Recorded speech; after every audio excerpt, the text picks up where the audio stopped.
Imagine you're sitting in a laboratory at Yale University in the early 1960s. You've volunteered for what you believe is a study on memory and learning. In front of you is a panel with switches labelled from 15 volts to 450 volts. The labels progress from slight shock to moderate shock to danger, severe shock. The final two switches are ominously marked XXX. In another room, separated by a wall, sits another volunteer, someone you briefly met earlier, a man who mentioned he has a heart condition. Your job is simple. When he gets an answer wrong, you deliver a shock, and with each mistake, you must increase the voltage. At first, the task seems manageable. 15 volts, 30 volts, 45 volts. But then you hear a grunt through the wall. At 120 volts, the man shouts that the shocks are becoming painful. At 150 volts, he demands to be let out. His voice carries real distress. You hesitate. You turn to the man in the lab coat, the experimenter, and express your concern. The experimenter responds calmly. Please continue. The experiment requires that you continue. You protest again. The man in the other room is clearly suffering. The experimenter's voice remains steady. The experiment requires that you continue. You have no other choice. You must go on. Here's what makes this scenario so deeply unsettling. The man behind the wall is not actually receiving shocks. He's an actor. The real experiment has nothing to do with memory. It's about you. It's about how far you will go when someone in authority tells you to continue. And the results were staggering. Approximately 65% of participants delivered shocks all the way to 450 volts, the maximum level, clearly labelled as potentially lethal. They did this despite hearing screams, despite pleas to stop, despite their own visible distress. They continued because someone in a position of authority calmly insisted that they must. This was the Milgram experiment, and it revealed something profound and uncomfortable about human nature. We like to believe that we would be the ones to refuse, to stand up, to stop when something is clearly wrong. But the evidence suggests otherwise. The vast majority of ordinary people, when placed in this situation, complied. Not because they were cruel or sadistic, but because the situation itself created conditions that made obedience feel like the only option available. Throughout the 20th century, psychologists conducted experiments that challenged our understanding of human behavior. These studies revealed how easily our moral compass can be bent, how readily we conform, how quickly we can be conditioned to fear, and how our perception of reality itself can be shaped by those around us. These weren't studies about extreme personalities or pathological cases. They were investigations into ordinary people placed in extraordinary circumstances, and what they discovered has profound implications for how we understand ourselves and the world we navigate every day. The experiments we'll explore tonight are troubling because they expose vulnerabilities in human psychology that most of us would prefer not to acknowledge. They show us how context can override conscience, how roles can reshape identity, and how our confidence in our own judgment can be systematically undermined. These findings are active forces in our lives today, shaping everything from how we respond in emergencies, to how we're influenced by advertising, to how we participate in group decisions. As we move through these studies, we'll examine not just what happened, but why it happened. We'll explore the mechanisms that make these effects possible, and we'll consider what this knowledge means for navigating our own lives with greater awareness. The goal isn't to disturb, but to understand, and through understanding, to develop the kind of gentle vigilance that helps us recognize these patterns when they arise in our own experience. To understand what happened in Stanley Milgram's laboratory, we need to examine the mechanics of obedience itself. How does a simple phrase like "please continue" override someone's moral intuition? What transforms ordinary individuals into participants in something they find deeply troubling? The Milgram experiment was conducted in 1961 shortly after the trial of Adolf Eichmann, a Nazi officer who claimed he was simply following orders when he facilitated the Holocaust. This defense raised a haunting question. Could ordinary people commit harmful acts simply because an authority figure told them to? Milgram designed his experiment to test this question in a controlled setting. The setup was deceptively straightforward. Participants were told they were helping study the effect of punishment on learning. They met another volunteer, actually a Confederate working with Milgram, and through a rigged drawing, the real participant always became the teacher while the Confederate became the learner. The teacher's role was to administer electric shocks for incorrect answers, increasing the voltage with each mistake. What made participants comply? The shocks weren't real, the learner was acting. Yet the participants believed they were causing genuine pain. Several psychological mechanisms were at work simultaneously.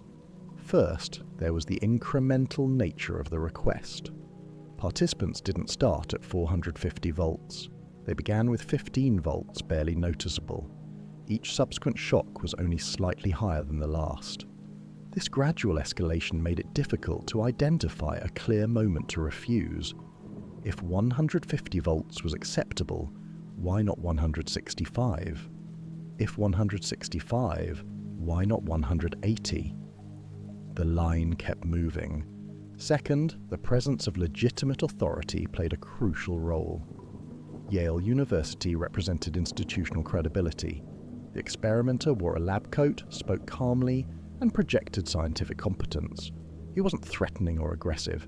His demeanor suggested this was routine, expected, normal. When participants hesitated, he didn't raise his voice or make demands. He simply stated facts. The experiment requires that you continue. Please continue. It is absolutely essential that you continue. You have no other choice. You must go on. These phrases are remarkable in their construction. They don't appeal to cruelty or dominance. They appeal to duty, to the requirements of the situation itself. The experimenter positioned himself as a messenger of necessity rather than a source of commands.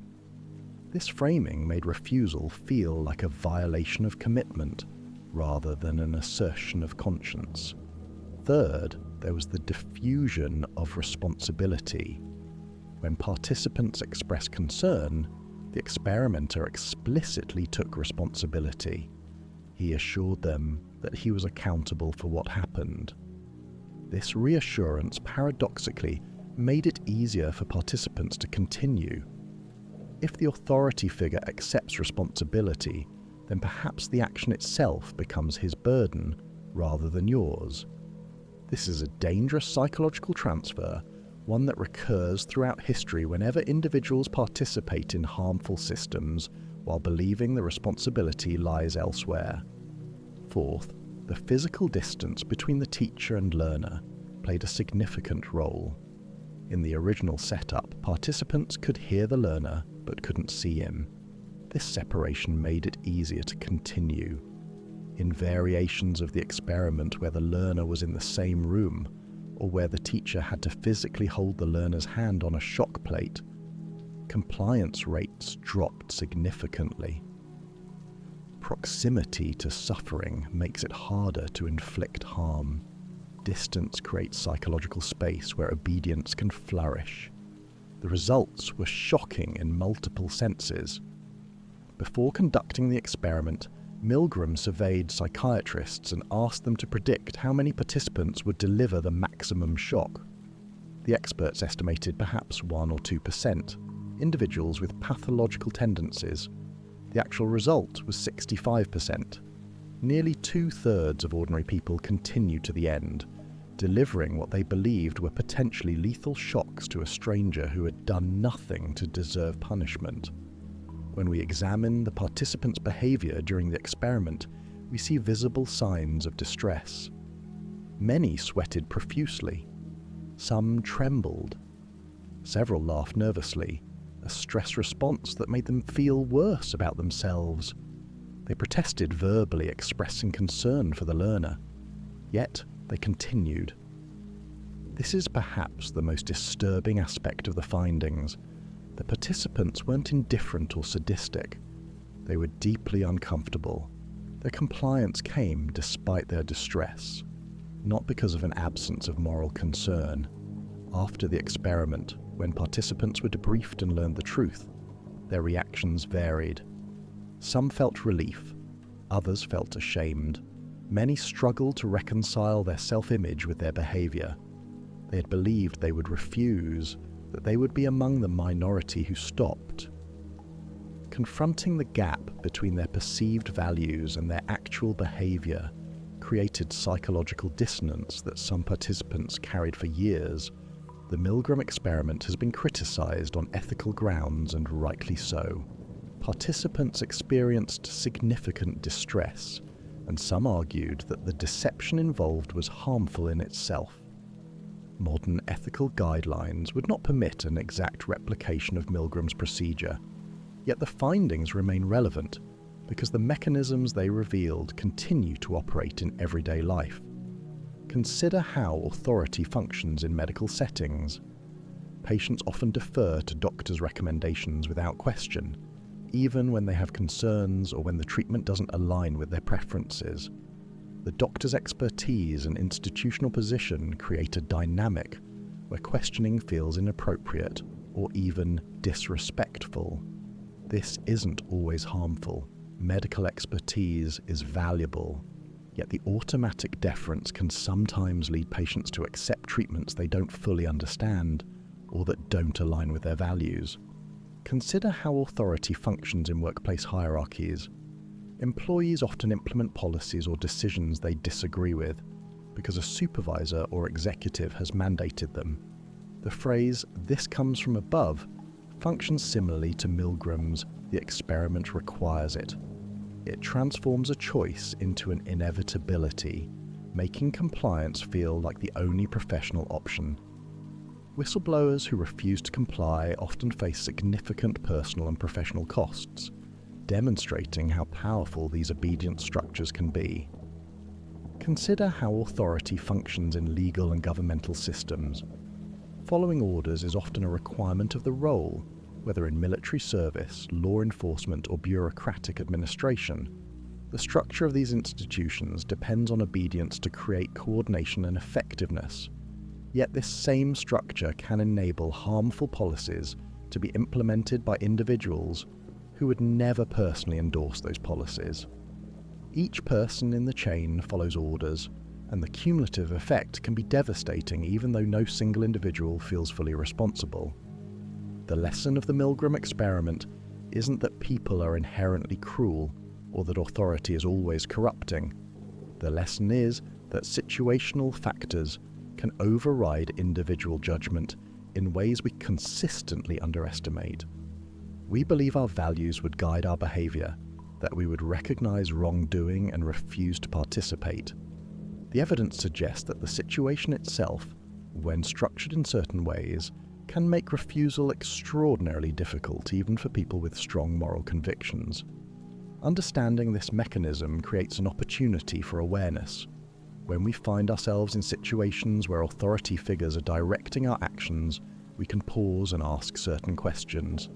Do I agree with what I'm being asked to do? If I have concerns, am I expressing them or suppressing them? Is the authority figure taking responsibility in a way that makes me feel less accountable? Am I proceeding in small steps that individually seem acceptable but cumulatively led somewhere I wouldn't choose? These questions don't guarantee we'll make different choices, but they create space for reflection rather than automatic compliance. The Milgram experiment revealed that obedience isn't primarily about weakness or moral failure. It's about how situations are structured and how authority is presented. Recognizing these patterns in our own lives allows us to approach them with greater intentionality, understanding that our instinct to comply is a feature of human psychology that can be both useful and dangerous, depending on the context in which it operates.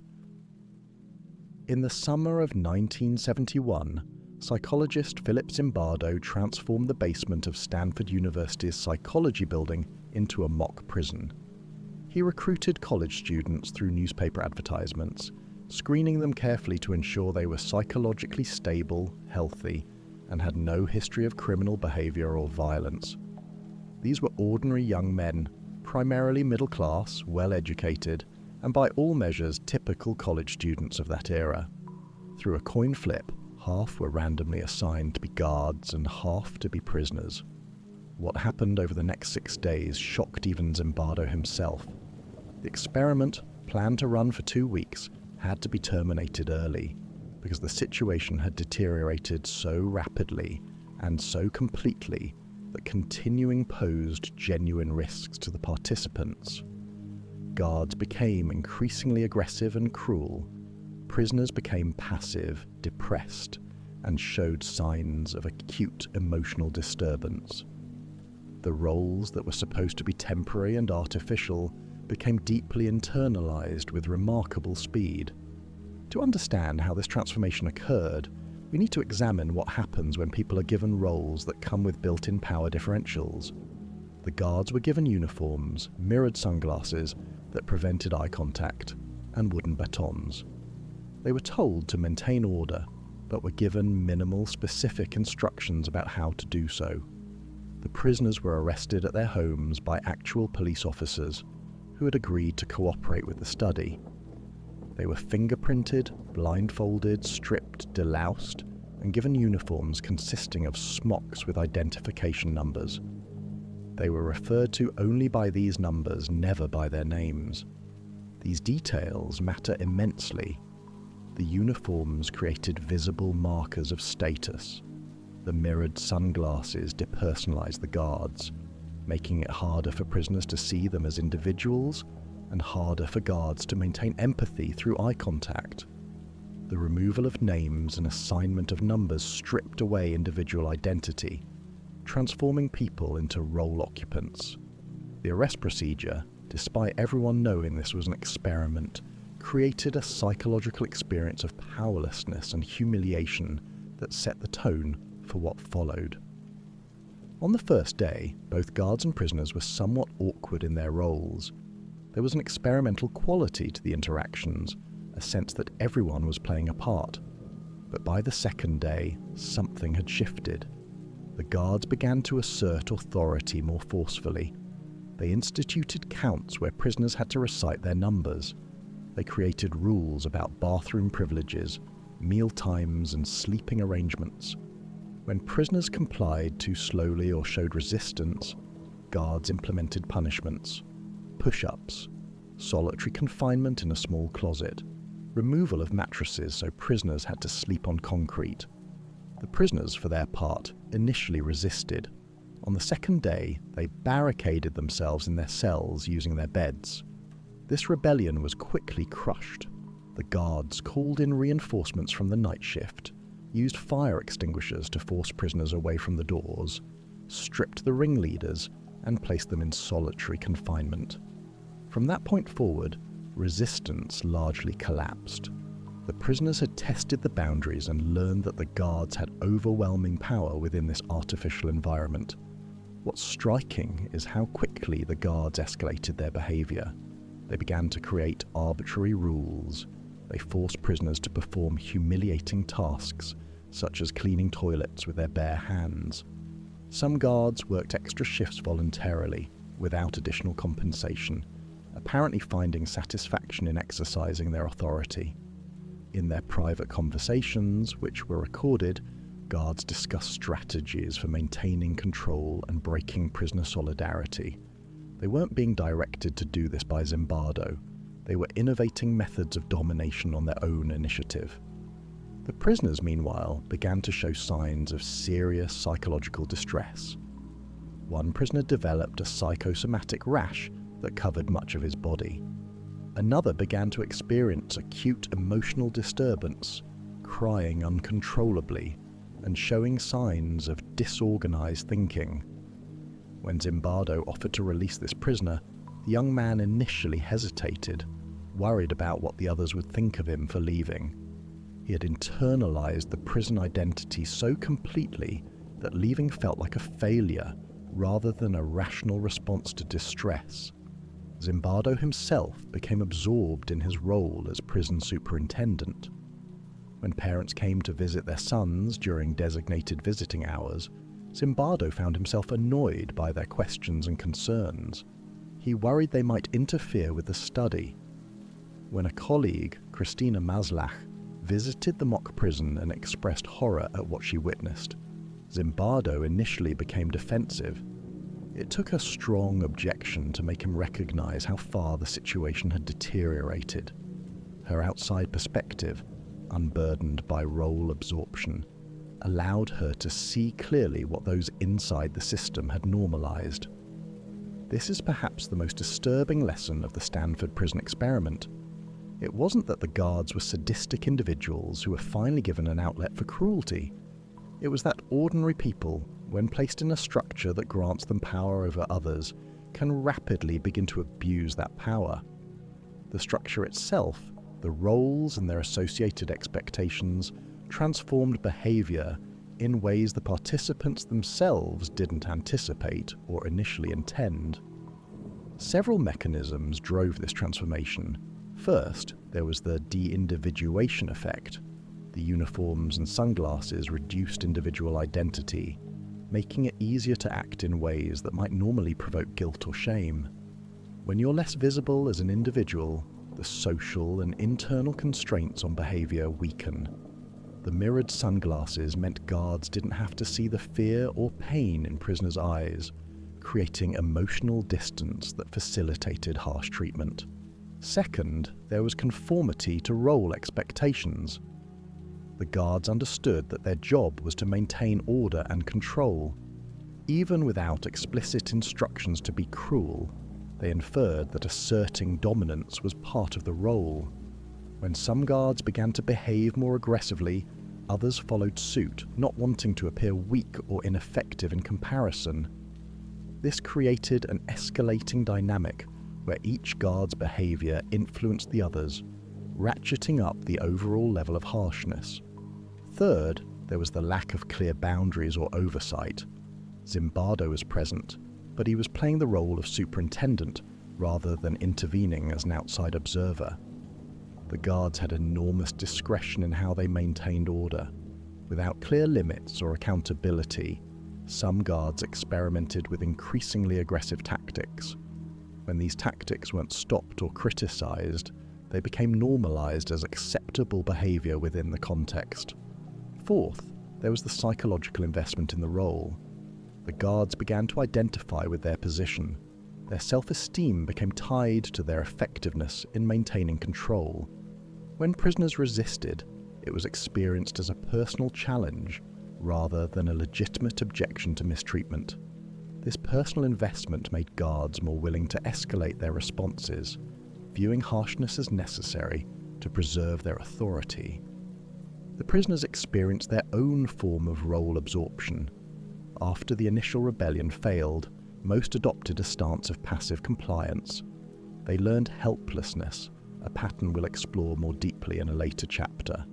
They began to police each other, criticizing fellow prisoners who caused trouble and brought collective punishment.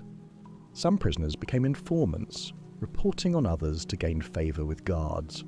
The prisoner identity, initially artificial, became internalized as their actual experience of powerlessness reinforced the role. The Stanford Prison experiment has been subject to significant criticism and re-evaluation in recent years. Some researchers have pointed out that Zimbardo and his team may have encouraged guard aggression more than initially disclosed. Recordings and documents suggest that guards were given suggestions about creating a sense of fear and powerlessness. This doesn't entirely invalidate the findings, but it complicates the picture. The guards may not have spontaneously become cruel. They may have been responding to implicit or explicit expectations from the research team. Additionally, not all guards behave cruelly. About a third were described as tough but fair, enforcing rules without evident enjoyment or unnecessary harshness. Another third went along with the aggressive guards without initiating cruelty themselves. only about a third actively engaged in creative forms of domination and seemed to derive satisfaction from exercising power. This variation suggests that individual differences still mattered. The situation was powerful, but it didn't override personality entirely. Despite these valid criticisms, the core insight remains important. Roles carry power, and when those roles involve authority over others, they can transform behavior in troubling ways. We see this pattern repeated in real prisons, where guards and inmates often develop antagonistic relationships that go beyond what official rules require. We see it in military contexts, where power over subordinates or prisoners can lead to abuse, as occurred at Abu Ghraib prison in Iraq. We see it in institutional settings like hospitals or nursing homes, where staff members sometimes treat patients or residents with casual cruelty that they would never display in other contexts. The mechanism isn't limited to formal institutions. It operates in any situation where roles create clear power differentials. Consider workplace dynamics where managers have authority over employees. The role of manager doesn't require rudeness or arbitrary exercise of power, yet these behaviors appear with surprising frequency.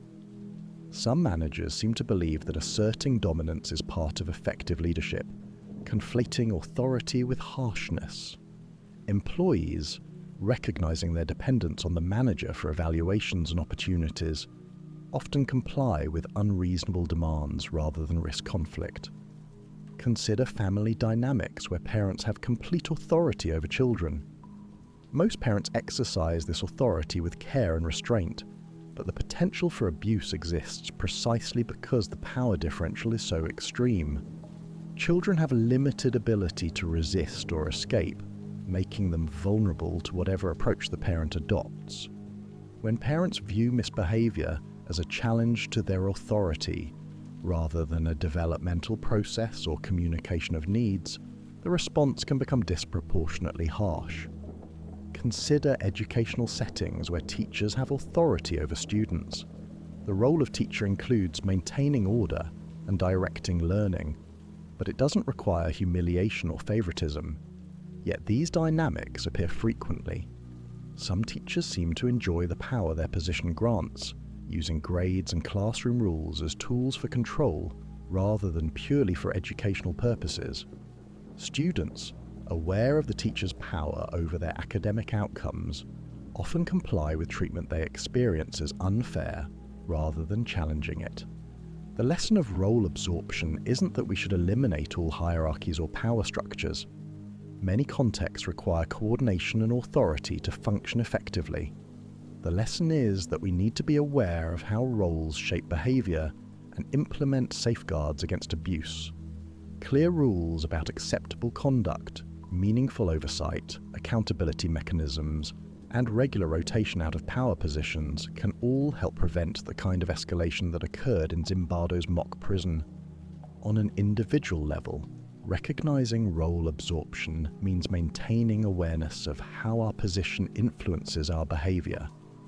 When we occupy roles with authority, we can ask ourselves whether we're exercising power appropriately, or whether we've begun to internalize the role in ways that prioritize control over fairness. When we occupy subordinate roles, we can recognize that compliance isn't always necessary or healthy, that questioning authority is sometimes the most responsible response, even when it feels uncomfortable. The Stanford Prison experiment revealed how quickly artificial roles can become real psychological experiences. It showed that context and structure can override individual values in remarkably short time periods. Understanding this dynamic helps us recognize when we're being shaped by our roles rather than our principles, creating opportunities to pause and reassess whether our behavior aligns with the person we want to be, rather than simply the role we're occupying. On March 13, 1964, a young woman named Kitty Genovese was attacked outside her apartment building in Queens, New York. The assault lasted approximately half an hour. She screamed for help. Lights turned on in surrounding apartments. Windows opened, yet no one intervened directly, and no one called the police until it was too late. Kitty Genovese died from her injuries. The initial newspaper reports claimed that 38 witnesses watched the attack without helping. This number was later revealed to be exaggerated, and the details of who saw what and when were more complicated than the sensational headline suggested. Some witnesses did call the police, though not immediately. Some couldn't see clearly what was happening. Others assumed someone else had already called for help. Despite the inaccuracies in the original reporting, the case sparked intense public discussion and scientific investigation into a troubling question. Why do people fail to help in emergencies when others are present? This question led psychologists John Darley and Bibb Latané to conduct a series of experiments examining what they called the bystander effect. Their findings revealed a counterintuitive pattern. The more people present during an emergency, the less likely any individual is to help. This isn't because crowds are filled with callous individuals, it's because the presence of others triggers psychological processes that inhibit action. In one of their experiments, participants were placed in individual rooms and connected via an intercom system to discuss personal problems associated with college life. They were told that to protect privacy, the experimenter wouldn't be listening, and the intercom would only allow one person to speak at a time. During the discussion, one participant, actually a Confederate, mentioned that he was prone to seizures. Later in the conversation, he began to simulate having a seizure, stammering and calling for help before the intercom went silent. The critical variable was how many other people the real participant believed were in the discussion. Some thought they were alone with the seizure victim. Others believed there was one additional person listening. Still others believed there were 4 additional people. The results were striking.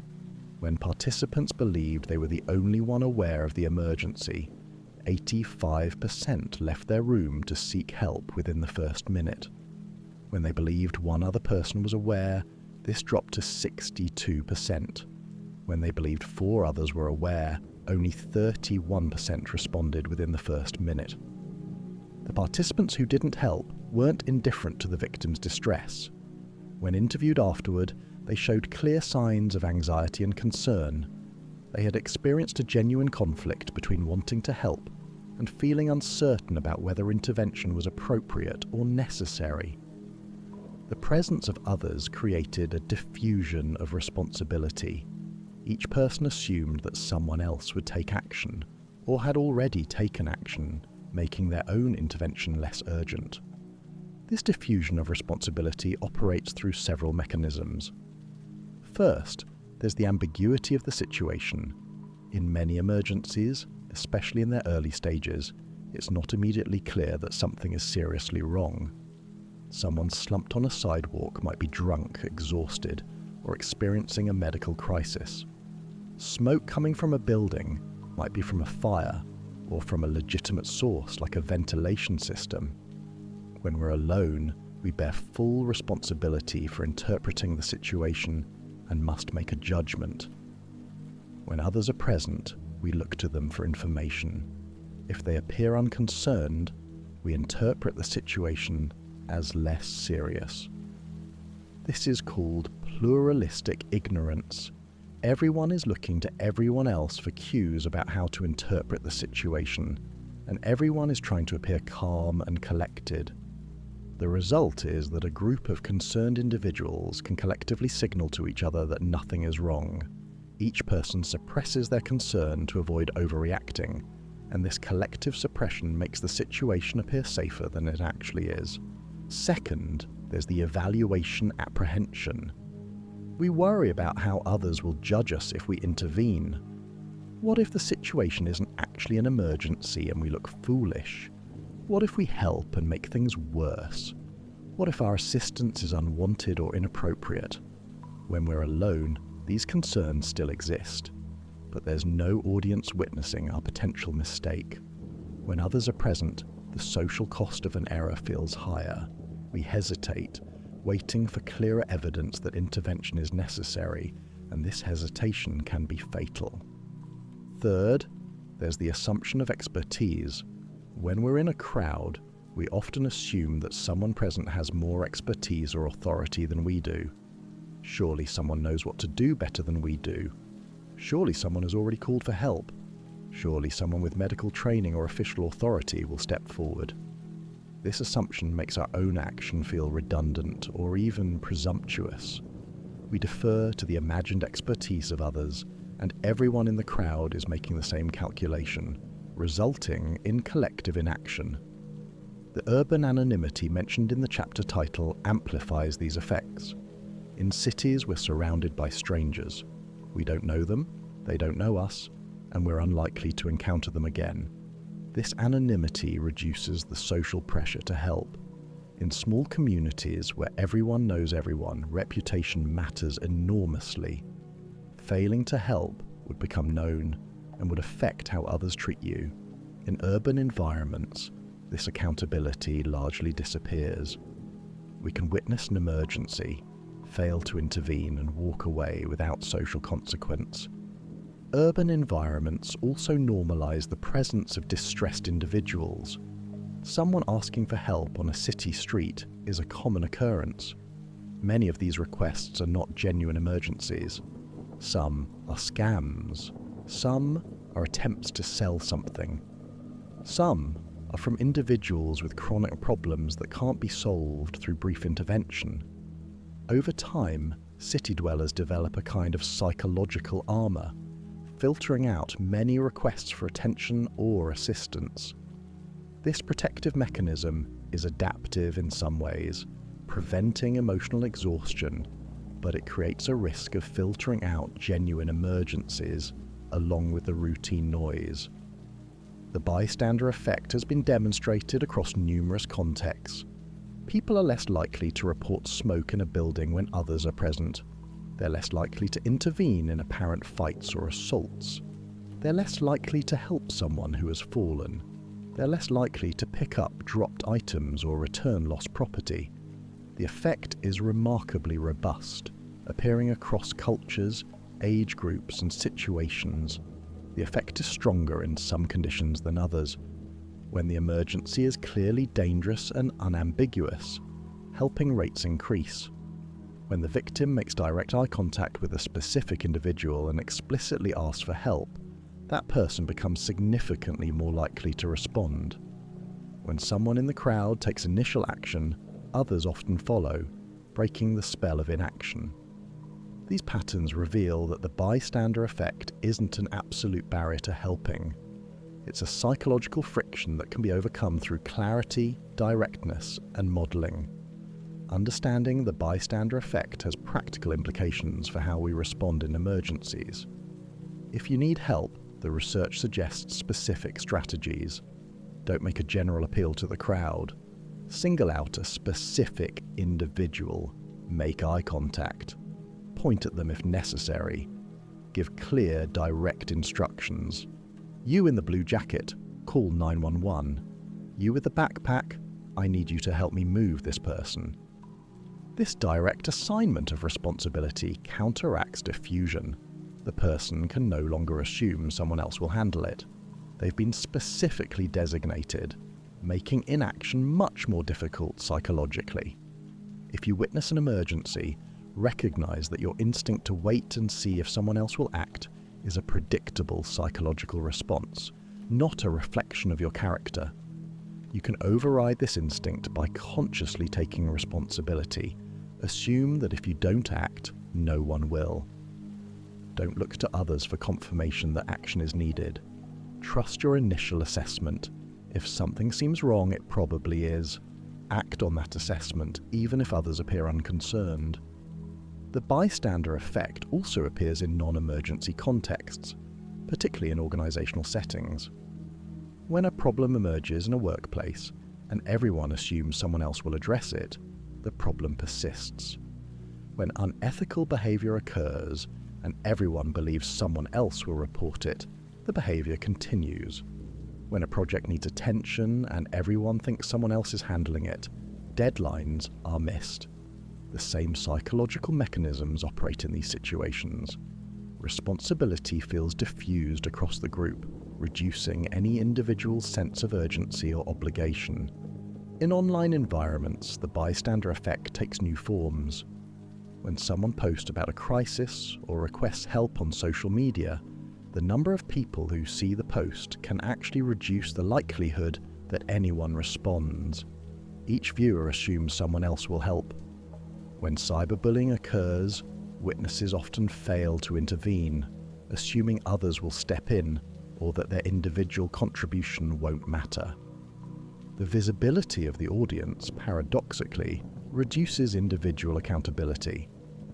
The bystander effect reveals something uncomfortable about human social psychology. We are profoundly influenced by the presence and behavior of others, often in ways that contradict our values. Most people believe they would help someone in distress. Most people believe they would intervene if they witnessed harm. The evidence suggests that these beliefs, while sincere, overestimate our independence from social context. The situation shapes our behavior more powerfully than we typically recognize.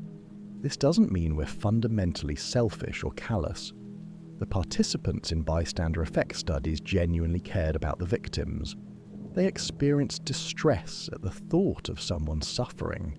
Their failure to act wasn't due to lack of concern.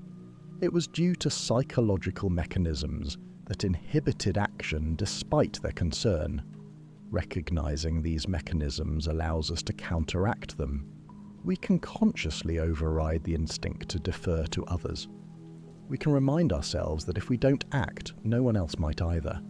We can take personal responsibility rather than assuming it's distributed across the group. The tragedy of Kitty Genovese, despite the inaccuracies in its initial reporting, served as a catalyst for understanding how good people can fail to act in critical moments.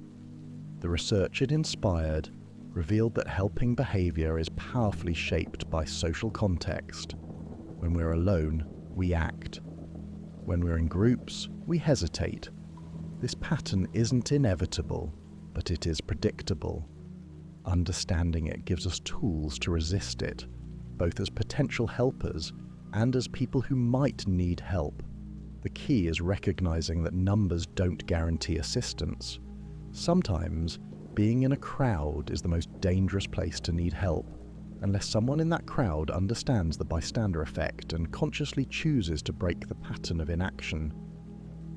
In 1920, psychologist John Watson and his graduate student Rosalie Rayner conducted an experiment that would become one of the most infamous studies in psychology.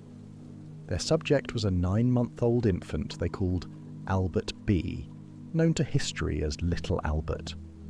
Watson wanted to demonstrate that emotional responses, specifically fear, could be conditioned through association. He believed that most human fears weren't innate, but learned through experience. Little Albert was selected because he appeared calm and unemotional.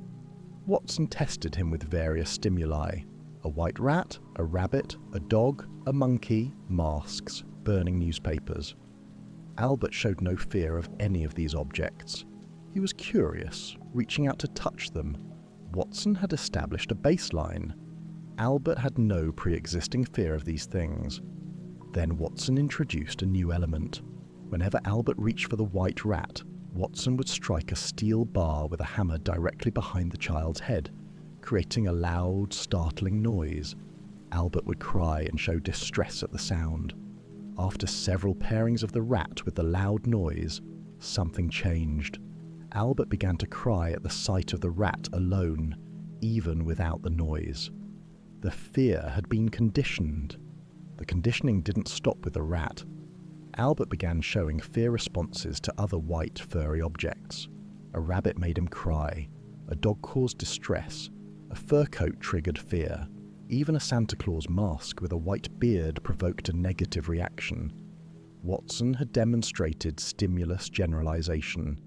The fear had spread from the specific object, the rat, to anything that shared similar characteristics. This process reveals how associations form in the human mind. Our brains are pattern recognition systems.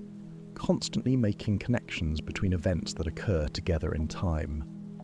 When two stimuli appear together repeatedly, the brain links them. This linking is automatic, occurring below conscious awareness. We don't decide to form these associations. They form whether we want them to or not. Classical conditioning, the technical term for this process, was first described by Ivan Pavlov in his work with dogs. Pavlov noticed that dogs would salivate not just when food was presented, but when they heard the footsteps of the person who usually brought food. The neutral stimulus, footsteps, had become associated with the meaningful stimulus, food. The body responded to the neutral stimulus as if it predicted the meaningful one. Watson applied this principle to emotional responses. If a neutral object could be paired with an unpleasant experience, the object itself would come to trigger the emotional response. This has profound implications for understanding how fears and anxieties develop. A child who experiences pain at a doctor's office may develop fear of doctors, white coats, or medical settings in general. A person who gets food poisoning from a particular dish may develop an aversion to that food, even if they previously enjoyed it. A driver who experiences an accident on a bridge may develop anxiety about crossing bridges. These associations form quickly and can persist for years. The strength of the association depends on several factors. The intensity of the unconditioned stimulus matters. A loud, startling noise creates stronger conditioning than a mild, barely noticeable sound. The timing matters. When the neutral stimulus appears just before the unconditioned stimulus, conditioning is strongest. The consistency matters. If the pairing happens every time, conditioning is more robust than if it only happens occasionally. Once formed, conditioned responses can be remarkably resistant to change. Even when the person knows rationally that the feared object is harmless, the emotional response persists. Someone who develops a fear of dogs after being bitten understands intellectually that not all dogs are dangerous, yet the fear response triggers automatically when a dog approaches. The emotional learning system operates partly independently from the rational verbal system. Knowing something is safe doesn't automatically eliminate the conditioned fear. Extinction is possible, but requires specific conditions. If the conditioned stimulus is presented repeatedly without the unconditioned stimulus, the association can gradually weaken. A person afraid of dogs who has repeated positive or neutral experiences with dogs may see their fear diminish over time. However, extinction doesn't erase the original learning. It creates new learning that competes with the old association. Under stress or after time passes, the original fear can return spontaneously, a phenomenon called spontaneous recovery. The little Albert experiment raises serious ethical concerns. Watson conditioned a fear response in an infant who couldn't consent to the procedure. The experiment caused genuine distress to the child. Watson and Rayner claimed they intended to decondition Albert's fear, but Albert was removed from the hospital before this could occur. The lasting impact on Albert, whose true identity remained uncertain for decades, is unknown. Modern ethical guidelines would never permit such an experiment. Despite these ethical violations, the study revealed mechanisms that operate constantly in everyday life. We are continuously forming associations between neutral events and meaningful outcomes. Advertising exploits this process deliberately. Products are paired with attractive people, pleasant music, beautiful scenery, and positive emotions. The goal is to create an association between the product and these positive feelings, so that seeing the product triggers the same positive response. Phobias often develop through conditioning. A person who experiences turbulence on a flight may develop a fear of flying. Someone trapped in an elevator may develop claustrophobia. A child who nearly drowns may develop a fear of water. The traumatic experience creates a powerful association that generalizes to related situations. The person doesn't consciously decide to develop the phobia. The association forms automatically through the pairing of the situation with intense fear or distress. Post-traumatic stress disorder involves conditioning mechanisms. When someone experiences trauma, all the sensory details present during that trauma become associated with the threat response. Sounds, smells, visual cues, even the time of day can become triggers that activate the fear response. Veterans may startle at car backfires that sound like gunfire. Assault survivors may feel panic in situations that share features with the assault location.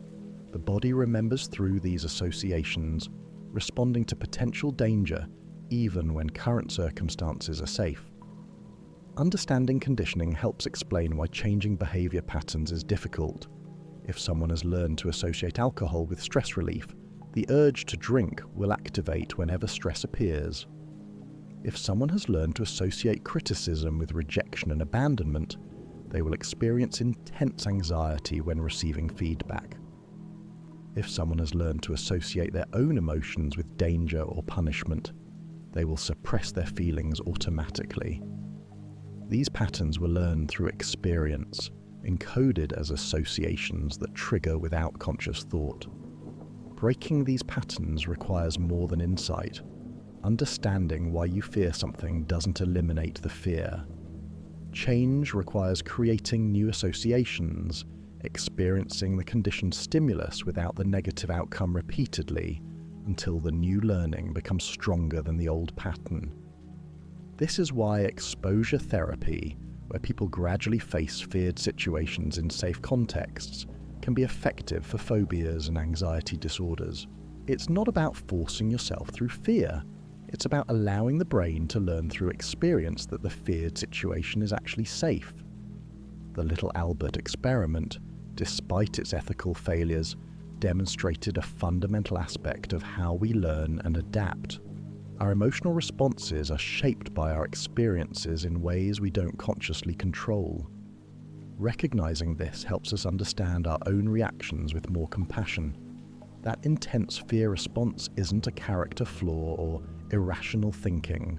It's a learned association, encoded through experience, operating through mechanisms designed to protect us from danger.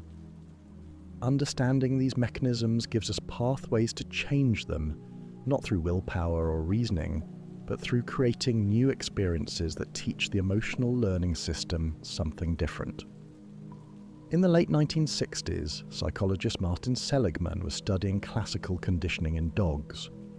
The experimental setup involved placing dogs in an apparatus called a shuttle box, divided into two compartments by a low barrier.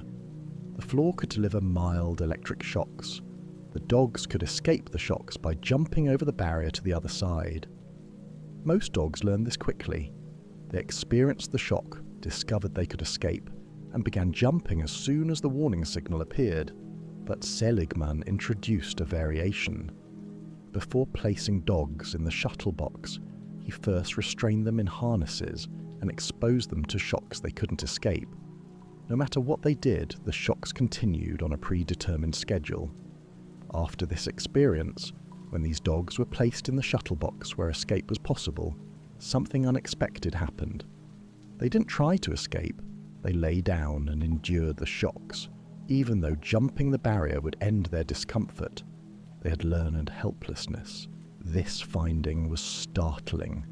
The dogs weren't physically incapable of escaping. The barrier was low, identical to the one that untrained dogs easily jumped. The difference was psychological. The prior experience of inescapable shock had taught them that their actions didn't matter. This learning transferred to the new situation. Even when circumstances changed and escape became possible, the dogs didn't attempt it. They had generalized from one context of helplessness to another. Seligman recognized the implications for understanding human depression and passivity. If animals could learn that their actions were futile, humans experiencing uncontrollable negative events might develop similar patterns.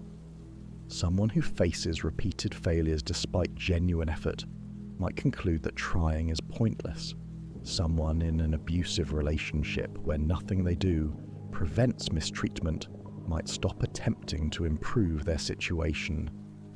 Someone facing poverty where every strategy for advancement fails might give up on trying to change their circumstances. Learned helplessness has three core components. First, there's the cognitive component, the belief that outcomes are independent of one's actions. This isn't stupidity or ignorance, it's a conclusion drawn from experience. When someone tries repeatedly and fails repeatedly through no fault of their own, they begin to believe that success is simply not available to them. Second, there's the motivational component, the reduction in efforts to change the situation. If actions don't matter, why expend energy trying? The person becomes passive, not from laziness, but from a rational calculation based on learned patterns. Third, there's the emotional component, feelings of depression, anxiety, and resignation. The helplessness isn't just cognitive, it becomes an emotional state that colors all experience. The conditions that produce learned helplessness are specific. The negative events must be perceived as uncontrollable. If someone fails but believes they could succeed with different strategies or more effort, helplessness doesn't develop. The key is the perception that nothing one does makes a difference. This is why unpredictability is so damaging. When outcomes are random, unrelated to behavior, the connection between action and result dissolves.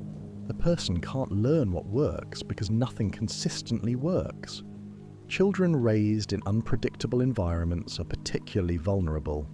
If a parent's mood and behavior are erratic, if punishment comes without clear connection to the child's actions, if efforts to please sometimes work and sometimes don't for no discernible reason, the child learns that they can't control their environment. This learning extends beyond the home. The child may become passive in school, not attempting challenges because they've learned that effort doesn't reliably lead to success. They may struggle in relationships, not asserting their needs because they've learned that their wants don't influence outcomes. Domestic abuse often creates learned helplessness.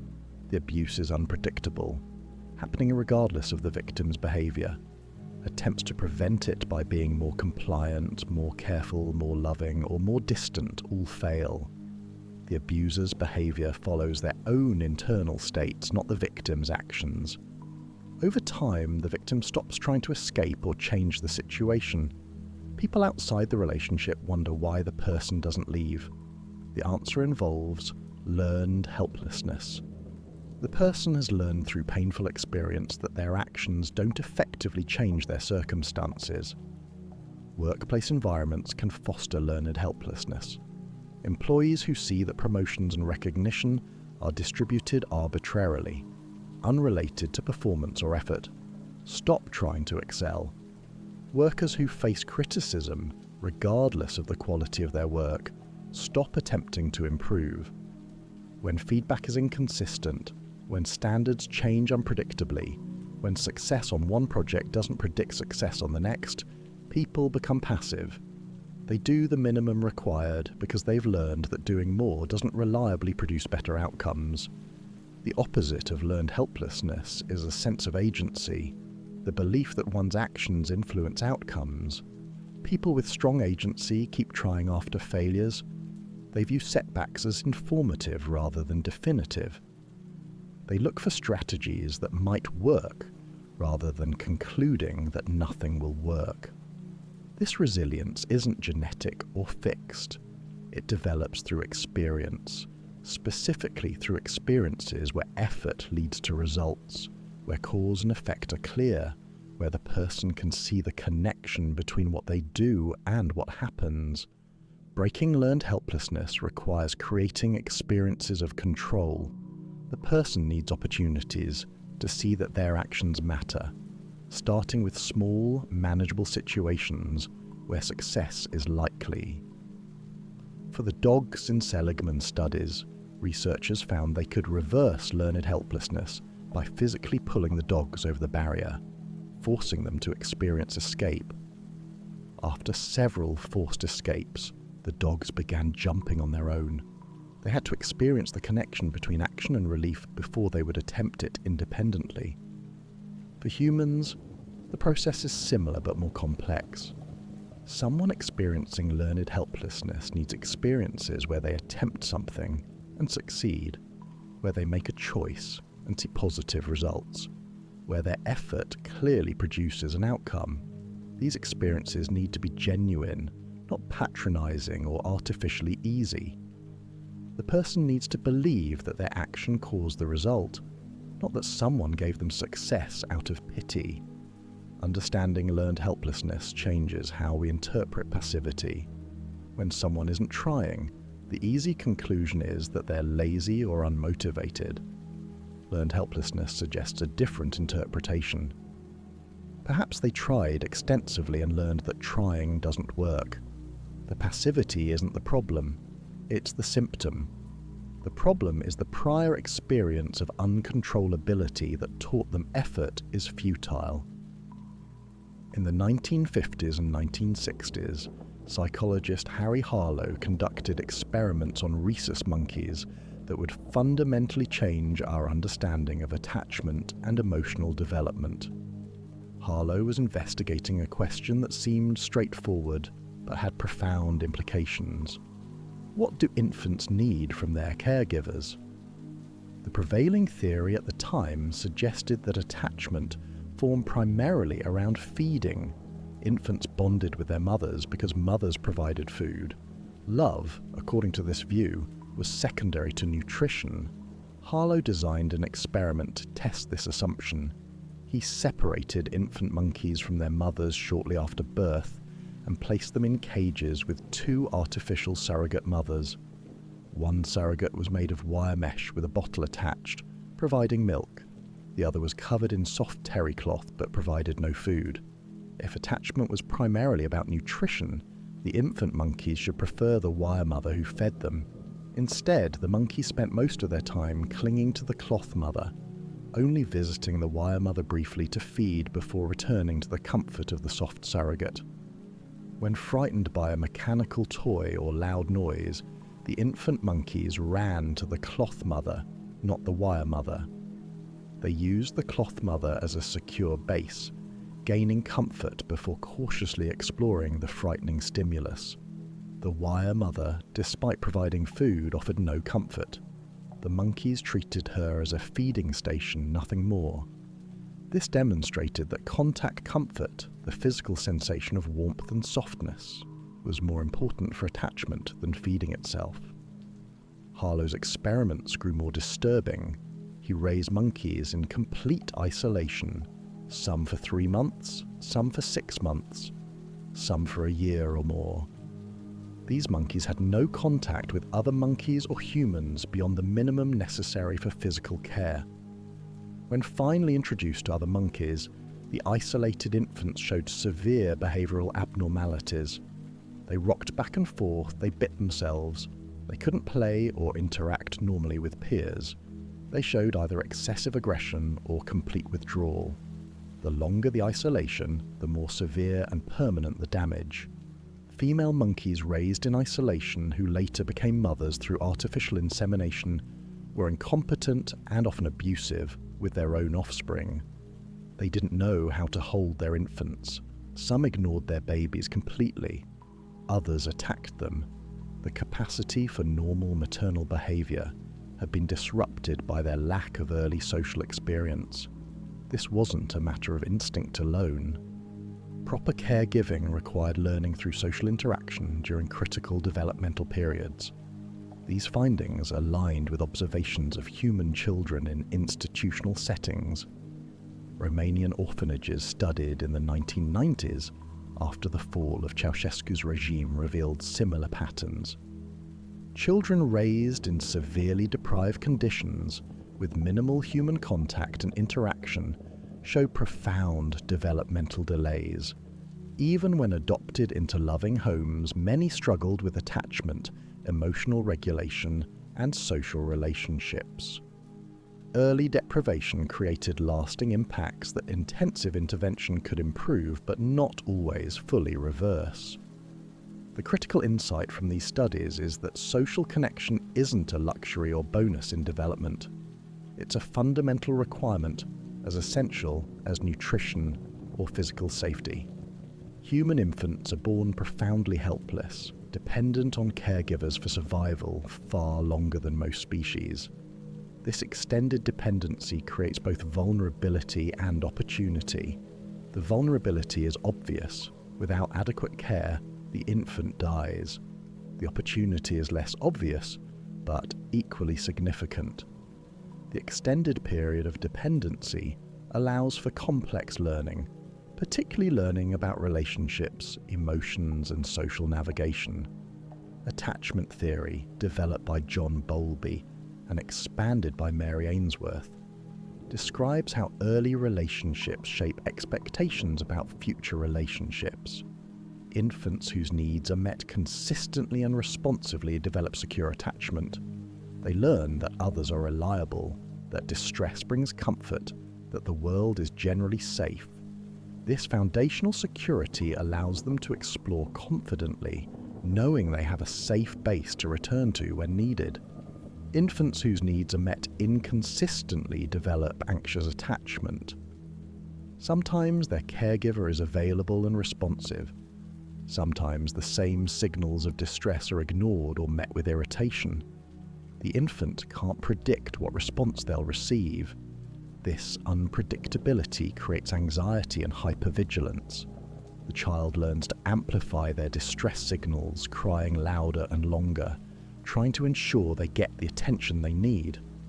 In adulthood, this pattern often manifests as relationship anxiety, constant need for reassurance, and fear of abandonment. Infants whose needs are consistently ignored or met with rejection develop avoidant attachment. They learn that expressing needs doesn't work and may even trigger negative responses. These infants stop seeking comfort when distressed. They appear independent, but it's not healthy independence.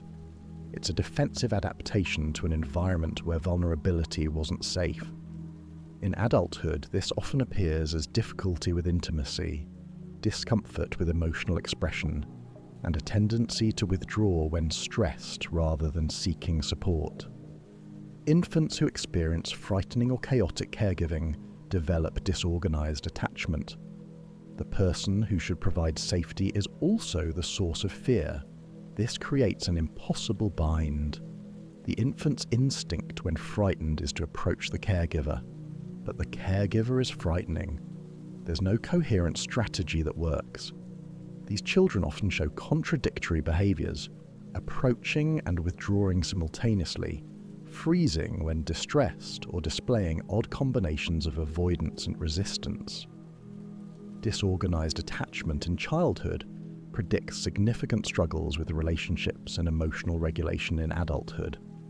The mechanism underlying these patterns involves the developing brain. Early experiences shape neural pathways, particularly in systems related to stress response, emotional regulation, and social cognition. Chronic stress in infancy, caused by neglect or unpredictable care, affects the developing hypothalamic pituitary adrenal axis, the system that manages stress hormones. Children from deprived backgrounds often show either overactive stress responses, reacting intensely to minor challenges, or blunted responses, showing little reaction even to significant stressors. The prefrontal cortex, responsible for emotional regulation and executive function, develops throughout childhood and adolescence. Its development is shaped by the emotional environment. Children who receive help managing their emotions through responsive caregiving that soothes distress and names feelings develop better self-regulation. Children who must manage overwhelming emotions alone, without help or modeling, show less developed regulation capacities. Mirror neurons and other social cognitive systems develop through interaction. Infants learn to read emotions, predict others' behavior, and understand social cues through thousands of interactions with caregivers. Deprivation of these interactions impairs social understanding. The isolated monkeys in Harlow's studies couldn't read social signals from peers because they'd never learned the language of social interaction during critical periods. The implications extend beyond individual psychology to social policy. Adequate parental leave, support for caregivers, accessible mental health services, and prevention of child neglect aren't just moral imperatives. They're investments in healthy development that affect multiple generations.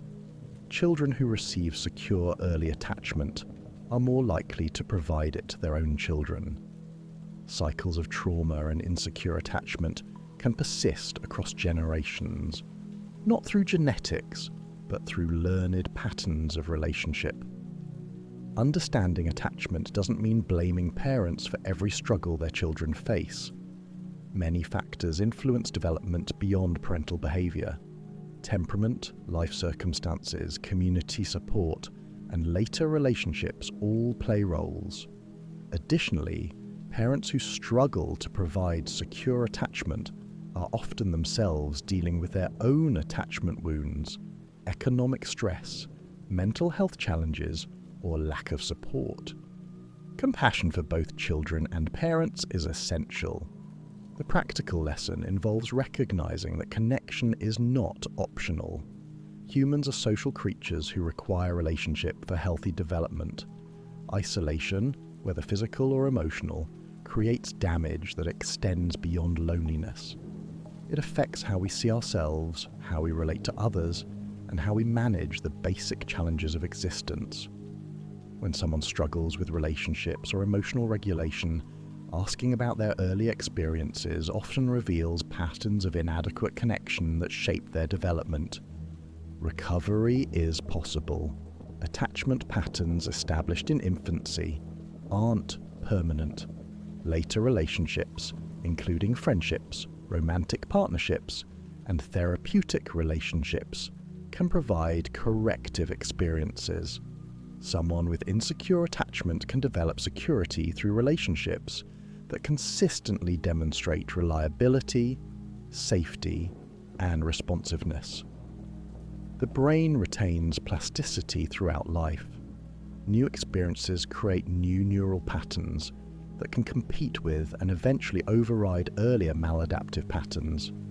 Understanding attachment gives us insight into why connection matters so deeply and how its absence creates wounds that last. In 1973, psychologist David Rosenhan published a study that shook the foundations of psychiatric diagnosis. The paper, titled "On Being Sane in Insane Places," described an experiment where 8 mentally healthy individuals gained admission to psychiatric hospitals by faking symptoms of mental illness. Once admitted, they stopped simulating any symptoms and behaved completely normally. The question was simple: would the staff recognize that these pseudo-patients were sane? The pseudo-patients included Rosenhan himself, a graduate student, 3 psychologists, a pediatrician, a psychiatrist, a painter, and a housewife. They called hospitals claiming they heard voices saying empty, hollow, and thud. These particular words were chosen because no existing literature described existential psychosis with these specific symptoms. Beyond this fabricated symptom, everything else the pseudo-patients reported was true. Their life histories, relationships, and experiences were accurately described, with only names and occupations changed to protect their real identities. All 8 were admitted. 7 received diagnoses of schizophrenia. 1 was diagnosed with manic depressive psychosis. Once inside the hospital, they stopped reporting any symptoms. They told staff they felt fine and no longer heard voices. They behaved normally, engaging in regular activities, talking with other patients, and complying with hospital routines. They took notes openly about their observations, writing down details of staff behavior and institutional practices. None of the staff recognized them as pseudo-patients. Their note-taking was interpreted as a symptom, described in medical records as writing behaviour associated with their pathology. Normal behaviours were reinterpreted through the lens of their diagnosis. When pseudo-patients paced hallways out of boredom, it was documented as nervousness or anxiety related to their condition. When they arrived early to the cafeteria, eager for one of the few activities available, this was noted as oral acquisitive behaviour. Every action was filtered through the expectation that these were mentally ill individuals whose behaviours must reflect pathology. Interestingly, other patients often recognised something was different. Several commented to the pseudo-patients that they didn't seem crazy, that they must be journalists or researchers investigating the hospital. The actual patients, who had extensive experience with genuine mental illness, could distinguish normal behaviour. The professional staff, operating with the framework of diagnosis, could not. The pseudo-patient's length of stay ranged from 7 to 52 days, with an average of 19 days. When finally discharged, none left with the recognition that they had been sane all along. Instead, their discharge diagnosis read, schizophrenia in remission. The label stuck. Even though they were leaving, even though they had demonstrated no symptoms during their entire hospitalization, the diagnosis remained part of their official record. The hospital's framework couldn't accommodate the possibility that the original diagnosis had been wrong. The only acceptable narrative was that they had been ill and were now in remission. Rosenhan identified several mechanisms that allowed this misidentification to persist. First, there was the power of initial labeling. Once someone receives a psychiatric diagnosis, all subsequent behaviour is interpreted through that lens. The diagnosis creates expectations that shape perception. Staff members expected to see pathology, so they found it even in mundane behaviours that healthy people perform constantly without any diagnostic significance. Second, there was the asymmetry between detecting sanity and detecting insanity. A hospital is designed to identify and treat mental illness. The entire institutional apparatus operates on the assumption that patients are mentally ill and need help. There's no mechanism for questioning this assumption once someone has been admitted. Sane behaviour doesn't trigger investigation or reconsideration. It's simply viewed as temporary improvement or effective masking of underlying pathology. Third, there was the depersonalization inherent in institutional settings. Staff members had limited meaningful interaction with patients. Contact was brief, task-oriented, and structured by institutional routines. Without extended, genuine conversation, it's difficult to assess someone's mental state accurately. The pseudo-patients spent an average of 6.8 minutes per day in direct contact with psychiatrists and psychologists. Most time was spent with psychiatric nurses and attendants who had the least training and diagnosis. Fourth, there was the stickiness of written records. Once something is documented in a medical chart, it becomes official reality. Future staff members read previous notes and their perceptions are shaped by this documented history. The pseudo-patient's charts contained the original intake notes describing auditory hallucinations. These notes influenced every subsequent interpretation, creating a confirmation bias where staff looked for evidence supporting the diagnosis rather than evidence contradicting it. After publishing these findings, Rosenhan approached a psychiatric hospital that doubted his results. He told the staff that sometime in the next 3 months, he would send one or more pseudo-patients to their facility. The staff's task was to identify them. During this period, 193 patients were admitted. Staff confidently identified 41 as likely pseudo-patients, with 19 suspected by at least one psychiatrist and one other staff member. Rosenhan revealed that he had sent no pseudo-patients at all. The staff, now hypervigilant about fake patients, had become suspicious of genuine individuals seeking help. This follow-up demonstrates another problem. Once doubt is introduced into the diagnostic system, it becomes difficult to have confidence in any diagnosis. If sane people can be labelled insane, can we trust that labelled insane people are actually mentally ill? This isn't to suggest that mental illness doesn't exist, or that diagnosis serves no purpose. Mental illness is real and causes genuine suffering. The issue is that diagnostic categories are social constructions applied to complex human experiences, and this application process is vulnerable to bias, context effects, and institutional pressures. The implications extend beyond psychiatric hospitals. Labelling effects appear throughout society. Criminal records follow people long after they have served their time, affecting employment, housing, and social relationships. The label criminal shapes how others perceive and interact with the person, creating barriers to reintegration. Educational labels like learning disabled or gifted shape teachers' expectations and students' self-perceptions, influencing achievement in ways that can become self-fulfilling prophecies. Social labels based on race, gender, class, or other categories create expectations that filter perception. Once someone is categorized, their behaviors are interpreted through stereotypes associated with that category. Positive behaviors by stigmatized group members may be dismissed as exceptions or explained away. Negative behaviors are seen as confirming the stereotype.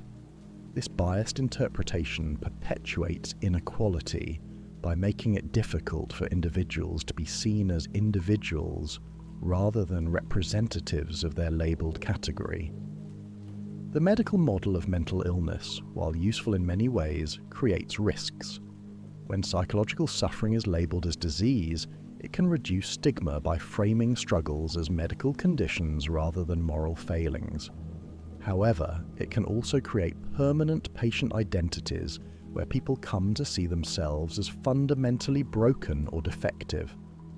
The diagnosis can become central to identity, shaping how people understand themselves and limiting their sense of possibility for change. Rosenhan's study has received criticism. Some argue that faking symptoms to gain admission isn't surprising and doesn't invalidate psychiatric diagnosis. If someone presents with hallucinations, admitting them for evaluation is appropriate, even if the hallucinations turn out to be faked or transient. The failure wasn't in the admission, but in the inability to recognize wellness once symptoms stopped. Critics also note that diagnostic practices have improved since 1973, with more emphasis on functioning and symptom duration rather than single presenting complaints. Despite these criticisms, the core insight remains valuable. Labels shape perception powerfully. Once applied, they're difficult to remove. They influence how others see us and how we see ourselves. This doesn't mean we should avoid all labeling.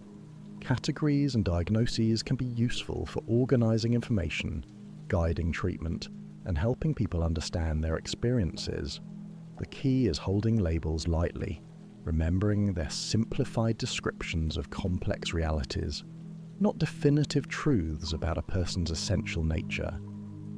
Understanding labeling effects encourages humility in diagnosis and categorization.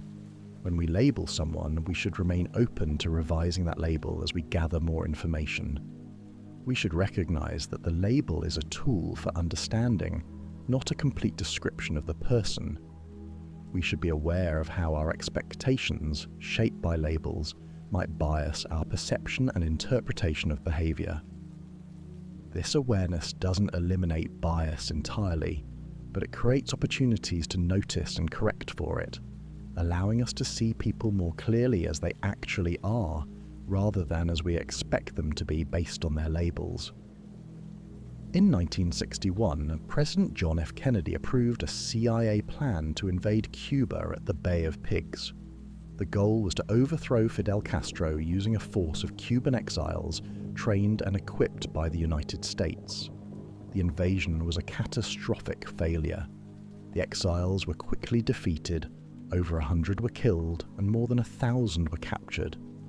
The failure embarrassed the United States internationally and strengthened Castro's position in Cuba.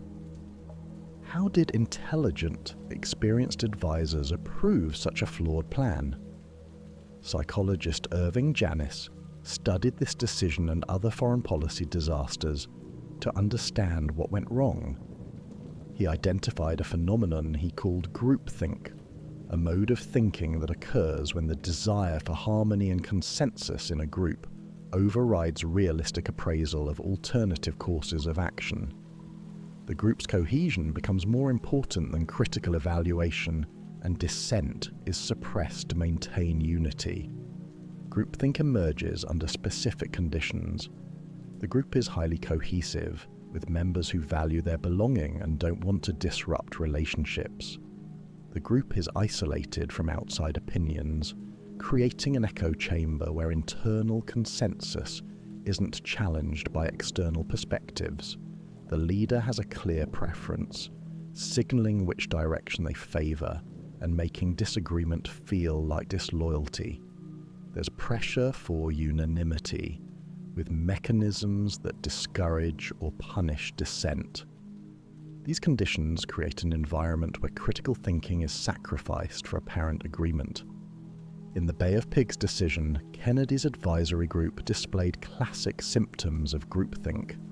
They had an illusion of invulnerability, believing that American power and CIA expertise guaranteed success. They collectively rationalized away warning signs, dismissing intelligence reports, suggesting the plan was flawed.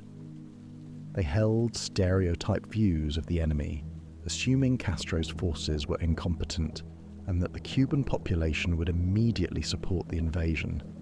They experienced self-censorship, where members who had doubts remained silent rather than voicing concerns that might upset group harmony. The group also showed illusion of unanimity. Because dissenting voices were silent, each member assumed everyone else agreed with the plan. This created false consensus. Members believed they were part of unanimous support when actually several harbored private doubts. There were self-appointed mind guards, individuals who actively shielded the group from dissenting information or outside perspectives that might disrupt consensus. Finally, there was direct pressure on dissenters. When Arthur Schlesinger, a Kennedy advisor, expressed reservations, he was essentially told to keep his concerns to himself, to avoid undermining the president's decision. The consequences of groupthink can be severe.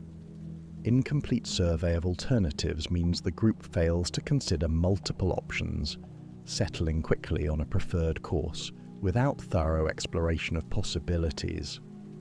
Incomplete survey of objectives means the group doesn't fully examine what they're trying to achieve or whether the chosen approach actually serves those goals. Failure to examine risks means the group doesn't adequately consider what could go wrong or prepare contingency plans. Poor information search means the group doesn't seek out information that might challenge their preferred option.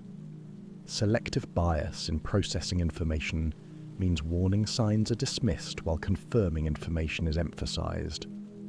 Failure to reappraise alternatives means once a direction is chosen, the group doesn't revisit the decision even when new information suggests reconsideration would be wise.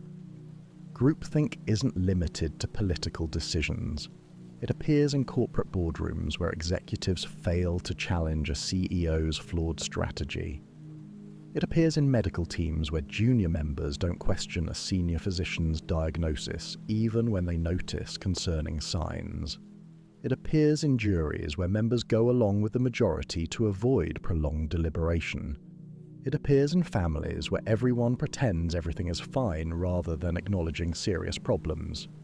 Any group that values harmony over accuracy is vulnerable. The phenomenon is paradoxical.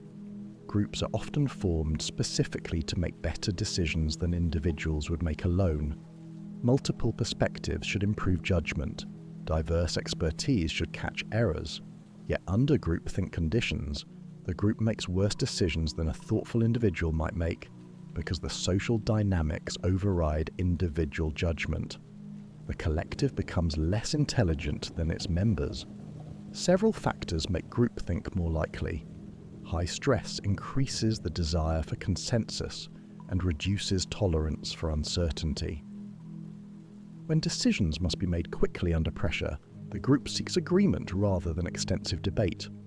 Homogeneity of membership means everyone shares similar backgrounds, training, and perspectives, reducing the likelihood that someone will notice flaws others miss. Lack of methodical procedures means the group doesn't have structured processes for ensuring all perspectives are heard and alternatives are thoroughly evaluated. Understanding groupthink helps explain why intelligent people make terrible collective decisions. It's not that they suddenly became stupid or stopped caring about outcomes. It's that the social dynamics of the group created conditions where critical thinking was suppressed. Recognizing this pattern in our own group experiences allows us to notice when harmony is being prioritized over truth, when dissent is being discouraged, when warning signs are being rationalized away.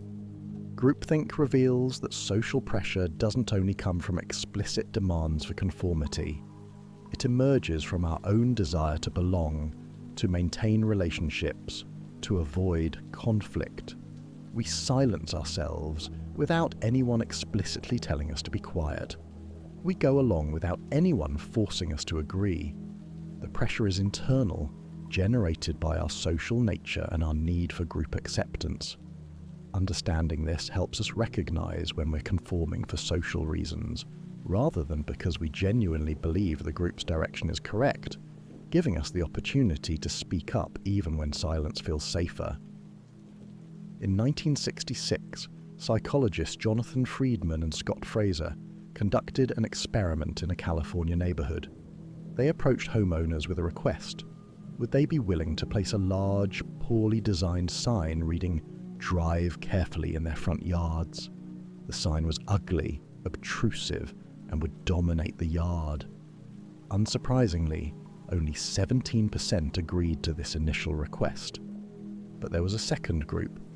2 weeks earlier, these homeowners had been approached with a much smaller request. Would they display a small 3-inch sign in their windows supporting safe driving? Nearly everyone agreed to this trivial request. When these same homeowners were later asked about the large yard sign, 76% agreed. The small initial commitment had transformed their willingness to comply with a much larger request. This is the foot in the door technique. The mechanism involves self-perception and consistency. When someone agrees to a small request, they begin to see themselves as the type of person who supports this cause. When the larger request comes, refusing would create cognitive dissonance with this newly formed self-image. It's easier psychologically to maintain consistency by agreeing again than to confront the contradiction of refusing. The person isn't being explicitly manipulated through pressure. They're manipulating themselves through their need for internal consistency. Robert Cialdini, a psychologist who spent years studying influence tactics, identified commitment and consistency as one of the fundamental principles of persuasion. Once we make a choice or take a stand, we encounter personal and interpersonal pressures to behave consistently with that commitment. These pressures cause us to justify the earlier behavior, even when it might not have been the best decision. The initial commitment becomes an anchor that shapes subsequent choices. This principle appears everywhere in sales and marketing. Free trials aren't just about letting customers experience the product. They create a form of commitment. Once someone has integrated a service into their routine, cancelling feels like losing something they already have. Charities that get people to sign petitions or wear ribbons find those individuals more likely to donate later. The small symbolic action creates identity alignment that makes larger contributions feel consistent rather than burdensome. Public commitments are more powerful than private ones. When we state our position publicly, backing down feels like admitting error or weakness. our reputation becomes attached to the commitment. Salespeople who get customers to verbally confirm their interest or write down specifications are using this principle. The act of articulating the commitment, especially in front of others, strengthens its binding force. Written commitments are even more powerful. Something about putting words on paper makes commitments feel more real and permanent. This is why contracts exist, not just as legal documents, but as psychological anchors. Signing something creates a sense of obligation that verbal agreement alone doesn't generate. Fraternity initiations, military boot camps, and other high-commitment groups often require written pledges precisely because they bind more effectively than spoken promises. The door-in-the-face technique works through a different mechanism but achieves similar results. Someone makes an outrageously large request that you refuse. Then they follow with a smaller, more reasonable request. This second request appears moderate by comparison, and refusing it feels ungracious after they've already compromised. Additionally, reciprocity comes into play. They made a concession by reducing their request, and you feel obligated to reciprocate by accepting. Imagine a teenager who asks to borrow the car for the entire weekend, knowing this will be refused. When the parent says no, the teen asks to borrow it just for Friday evening. This modest request seems reasonable compared to the initial demand. The parent, having just refused one request, feels pressure to grant this smaller one. The teen had always wanted just Friday evening, but structured the conversation to make that outcome more likely. Scarcity is another powerful persuasion principle. When something is rare or limited, we value it more highly. This isn't always irrational. Scarcity often does correlate with value. Rare resources are genuinely more precious, but the principle is easily exploited. Artificial scarcity creates urgency that overrides careful decision-making. Limited time offers, low stock warnings, exclusive access, all trigger fear of missing out that pushes people toward immediate action. The psychological mechanism involves loss aversion. We're more motivated to avoid losses than to achieve equivalent gains. When something is scarce, obtaining it feels like preventing a loss rather than making a gain. The opportunity might disappear, and we'll have lost our chance. This framing activates stronger motivation than simply presenting the item as a potential benefit. Competition amplifies scarcity effects. When we know others want the same limited resource, desire intensifies. Auctions exploit this ruthlessly. Bidders become focused on winning rather than on whether the item is actually worth the price they're paying. The competition creates emotional investment that overrides rational valuation. The same item, presented without competitive pressure, would generate less willingness to pay. Social proof combines with scarcity to create powerful influence.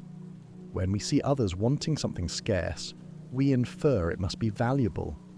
Restaurant lines suggest good food. Sold-out concerts must be worth attending. Popular books must be worth reading. We use others' behavior as information about quality, and when that behavior indicates competition for limited availability, our own desire increases. We don't want to be left out of what everyone else recognizes as valuable. Authority operates as another persuasion principle. We defer to experts and authority figures, often without critically evaluating their actual expertise or whether their authority is relevant to the situation. Medical doctors endorsing products have persuasive power, even when the product has nothing to do with medicine. Uniforms, titles, and symbols of authority all increase compliance with requests. The Milgram experiments demonstrated this dramatically, but the same dynamic operates in everyday persuasion attempts. Liking influences compliance. We say yes more readily to people we like. This seems obvious, but the ease with which liking can be manufactured is remarkable. Physical attractiveness creates a halo effect where we attribute positive qualities to attractive people. Similarity increases liking. We favor people who share our background, interests, or opinions. Compliments work even when we know they're strategic. Repeated exposure breeds familiarity, and familiarity generally increases liking unless the initial impression was negative. Sales training emphasizes building rapport for this reason. Finding common ground, mirroring body language, remembering personal details, all create connection that makes refusal feel socially awkward. Tupperware parties and similar social selling approaches exploit existing friendships. It's harder to refuse a friend than a stranger, even when the friend is acting as a salesperson. The social relationship creates obligation that overrides pure economic calculation. Reciprocity is perhaps the most fundamental persuasion principle. When someone does something for us, we feel obligated to return the favor. This norm is culturally universal and deeply ingrained. Free samples in stores trigger reciprocity. We receive something, even though we didn't ask for it, and feel subtle pressure to purchase.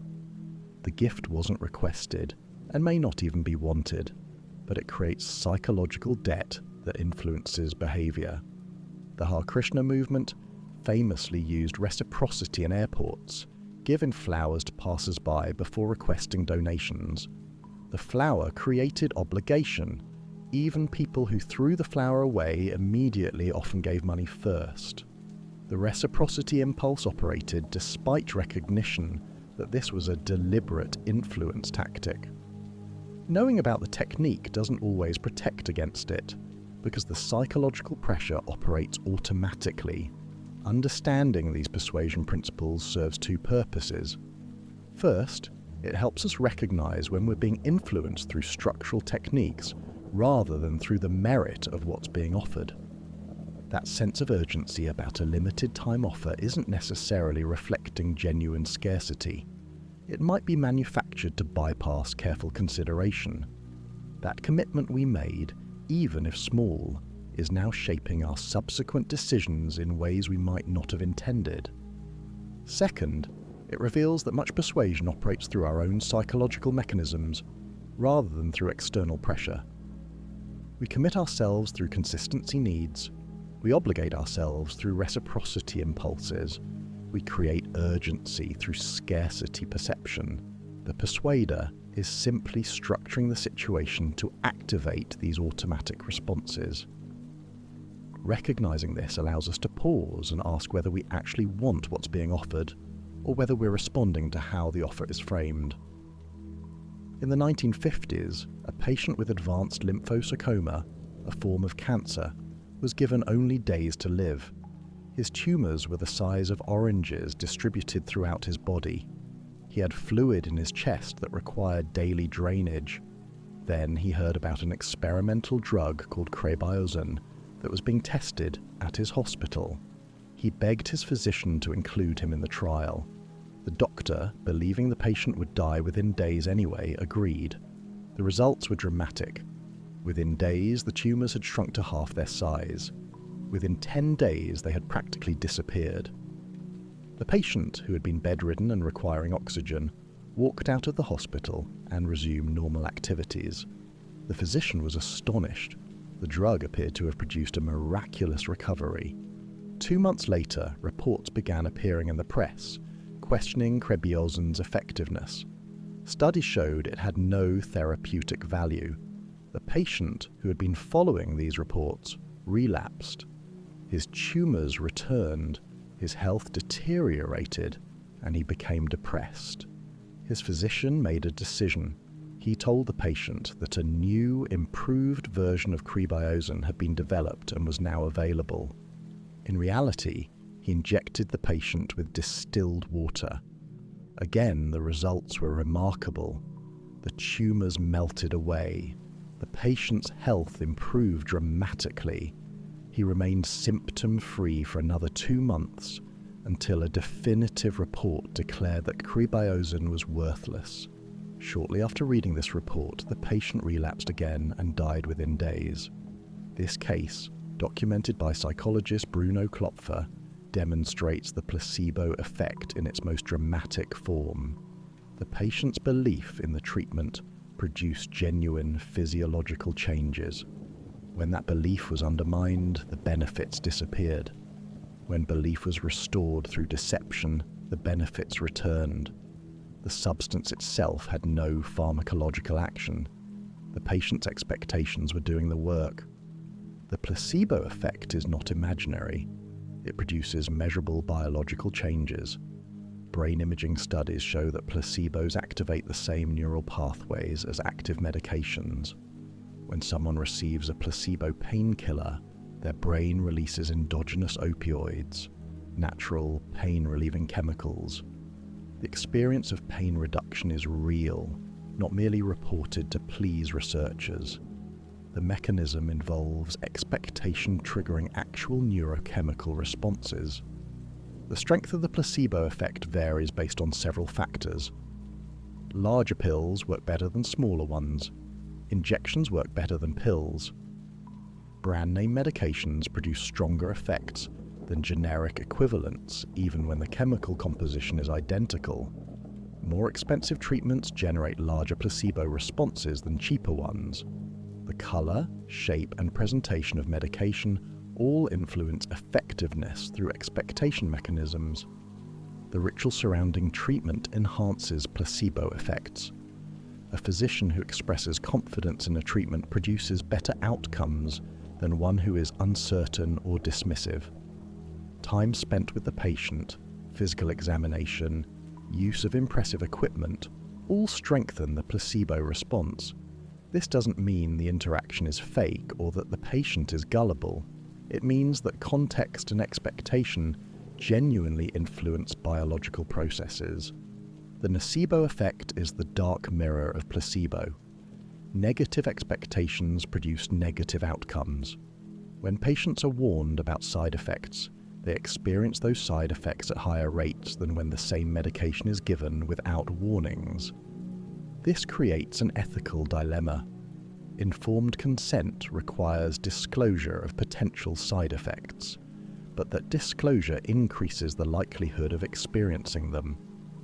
In one study, patients receiving chemotherapy were divided into groups.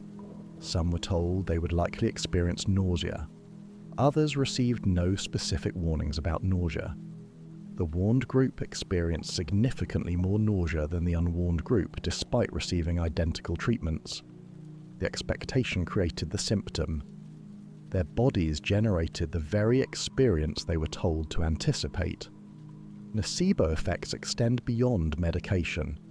When people believe they're being exposed to environmental toxins, even when the exposure is fake, they develop real symptoms. Studies of cell phone towers demonstrate this clearly.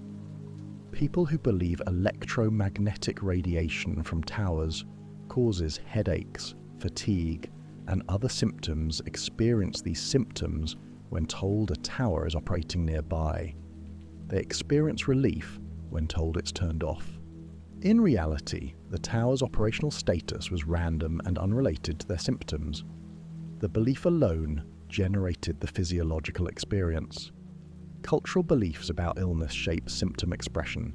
In cultures where depression is understood as primarily physical, people report more somatic symptoms like fatigue, pain, and digestive problems. In cultures where depression is understood as psychological, people report more emotional symptoms like sadness and hopelessness. The underlying condition may be similar, but cultural frameworks shape how it manifests and is experienced. Expectations create the template that symptoms follow. The mechanism involves multiple pathways. The autonomic nervous system, which controls involuntary functions like heart rate and digestion, responds to expectations. Anxiety about health can trigger real physiological stress responses that produce symptoms. The immune system is influenced by psychological states. Chronic stress and negative expectations suppress immune function, increasing vulnerability to illness. Positive expectations can enhance immune responses. Conditioning plays a role. If someone repeatedly experiences nausea when taking medication, their body may begin producing nausea in response to anything associated with that medication, including placebo versions. The learned association between context and symptom becomes automatic. Similarly, positive conditioning can enhance placebo effects.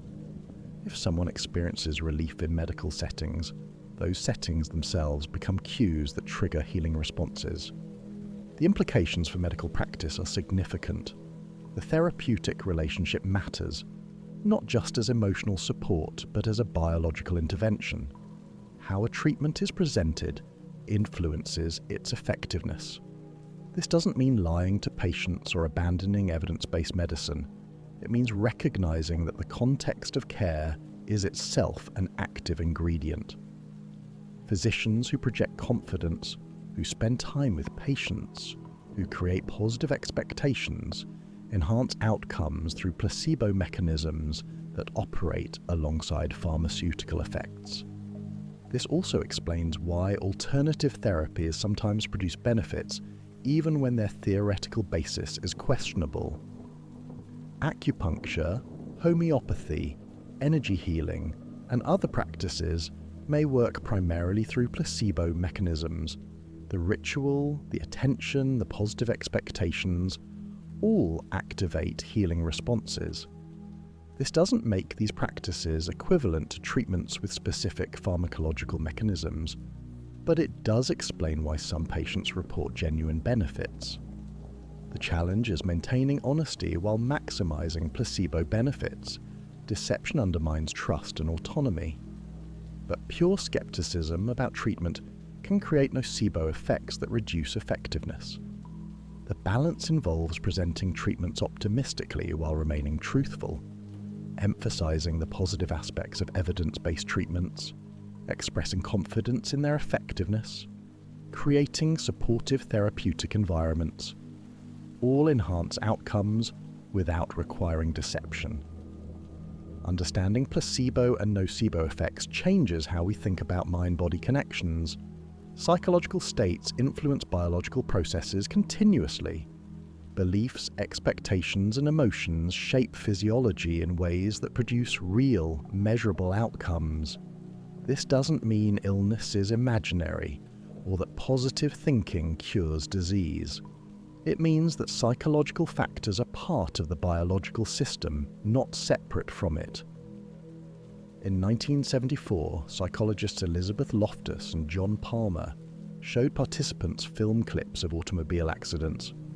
Afterward, they asked questions about what the participants had seen. One group was asked, how fast were the cars going when they hit each other? Another group received a slightly different question. How fast were the cars going when they smashed into each other? This single word change, hit versus smashed, produced measurably different responses. The smashed group estimated significantly higher speeds than the hit group, despite watching identical footage. A week later, participants returned for follow-up questions. They were asked whether they had seen broken glass in the accident footage. There was no broken glass in any of the videos. Yet 32% of the smashed group reported seeing broken glass, compared to 14% of the hit group. The word smashed had created an expectation of a more severe accident, and this expectation generated a false memory of details that never occurred. The participants weren't lying. They genuinely remembered seeing something that wasn't there. This experiment launched decades of research into memory malleability. We tend to think of memory as a recording device that captures events and stores them for later retrieval. This metaphor is fundamentally wrong. Memory is reconstructive, not reproductive. Each time we recall something, we rebuild it from fragments, and that reconstruction is influenced by current knowledge, expectations, and suggestions. The act of remembering actually changes the memory itself. Loftus conducted more dramatic demonstrations. She showed participants could be led to remember entire events that never happened. In one study, participants were told about 4 childhood events, 3 real and 1 fabricated. The false event involved being lost in a shopping mall at age 5 and being rescued by an elderly woman.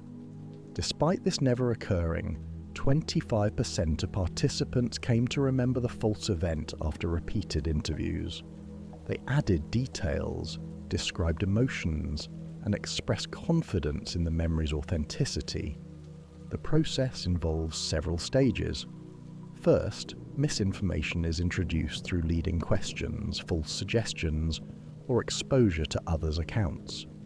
Second, the misinformation blends with actual memory fragments. The person can't distinguish between what they genuinely experienced and what was suggested later. Third, repeated retrieval strengthens the false memory. Each time the person recalls and describes the fabricated event, it becomes more vivid and feels more real. Fourth, source confusion occurs. The person forgets where the information came from, attributing the suggested details to their own experience rather than to external sources. Children are particularly vulnerable to memory distortion. Their developing cognitive systems and desire to please authority figures make them susceptible to suggestion. This has serious implications for legal cases involving child testimony. Well-meaning interviewers who ask leading questions or repeatedly probe for specific details can inadvertently create false memories that the child comes to believe genuinely happened. The child isn't lying. The interviewing process itself has constructed a false narrative that feels authentic. Adults aren't immune. Eyewitness testimony, despite feeling compelling, is remarkably unreliable.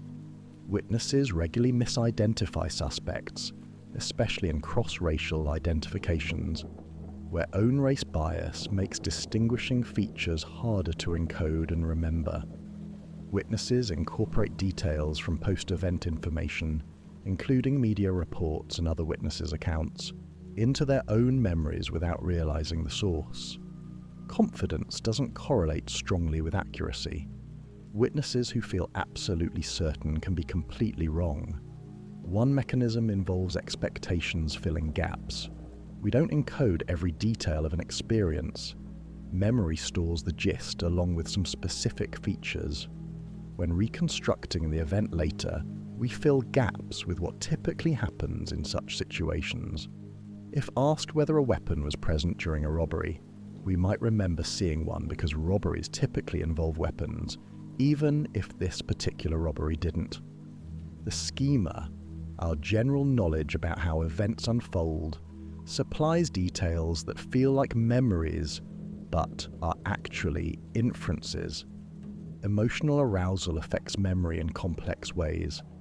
Intense emotion focuses attention on central features, often at the expense of peripheral details. A witness to a violent crime may remember the weapon vividly, but have poor memory for the attacker's face. The weapon focus effect shows that threatening objects capture attention, reducing encoding of other information. Additionally, stress hormones affect consolidation. Moderate stress can enhance memory for emotionally significant events, but extreme stress can impair encoding and retrieval. The confidence-accuracy relationship is weak. Witnesses can be highly confident about incorrect memories. Several factors inflate confidence without improving accuracy.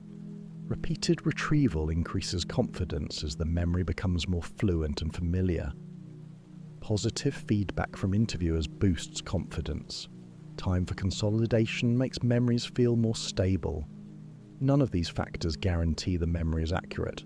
They just make it feel accurate, which increases confidence without necessarily reflecting truth.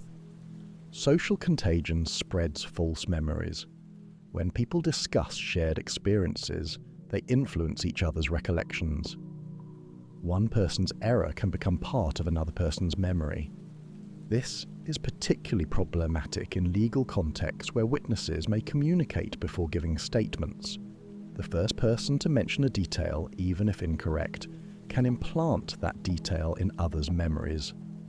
By the time official interviews occur, multiple witnesses report the same false information, creating illusory corroboration.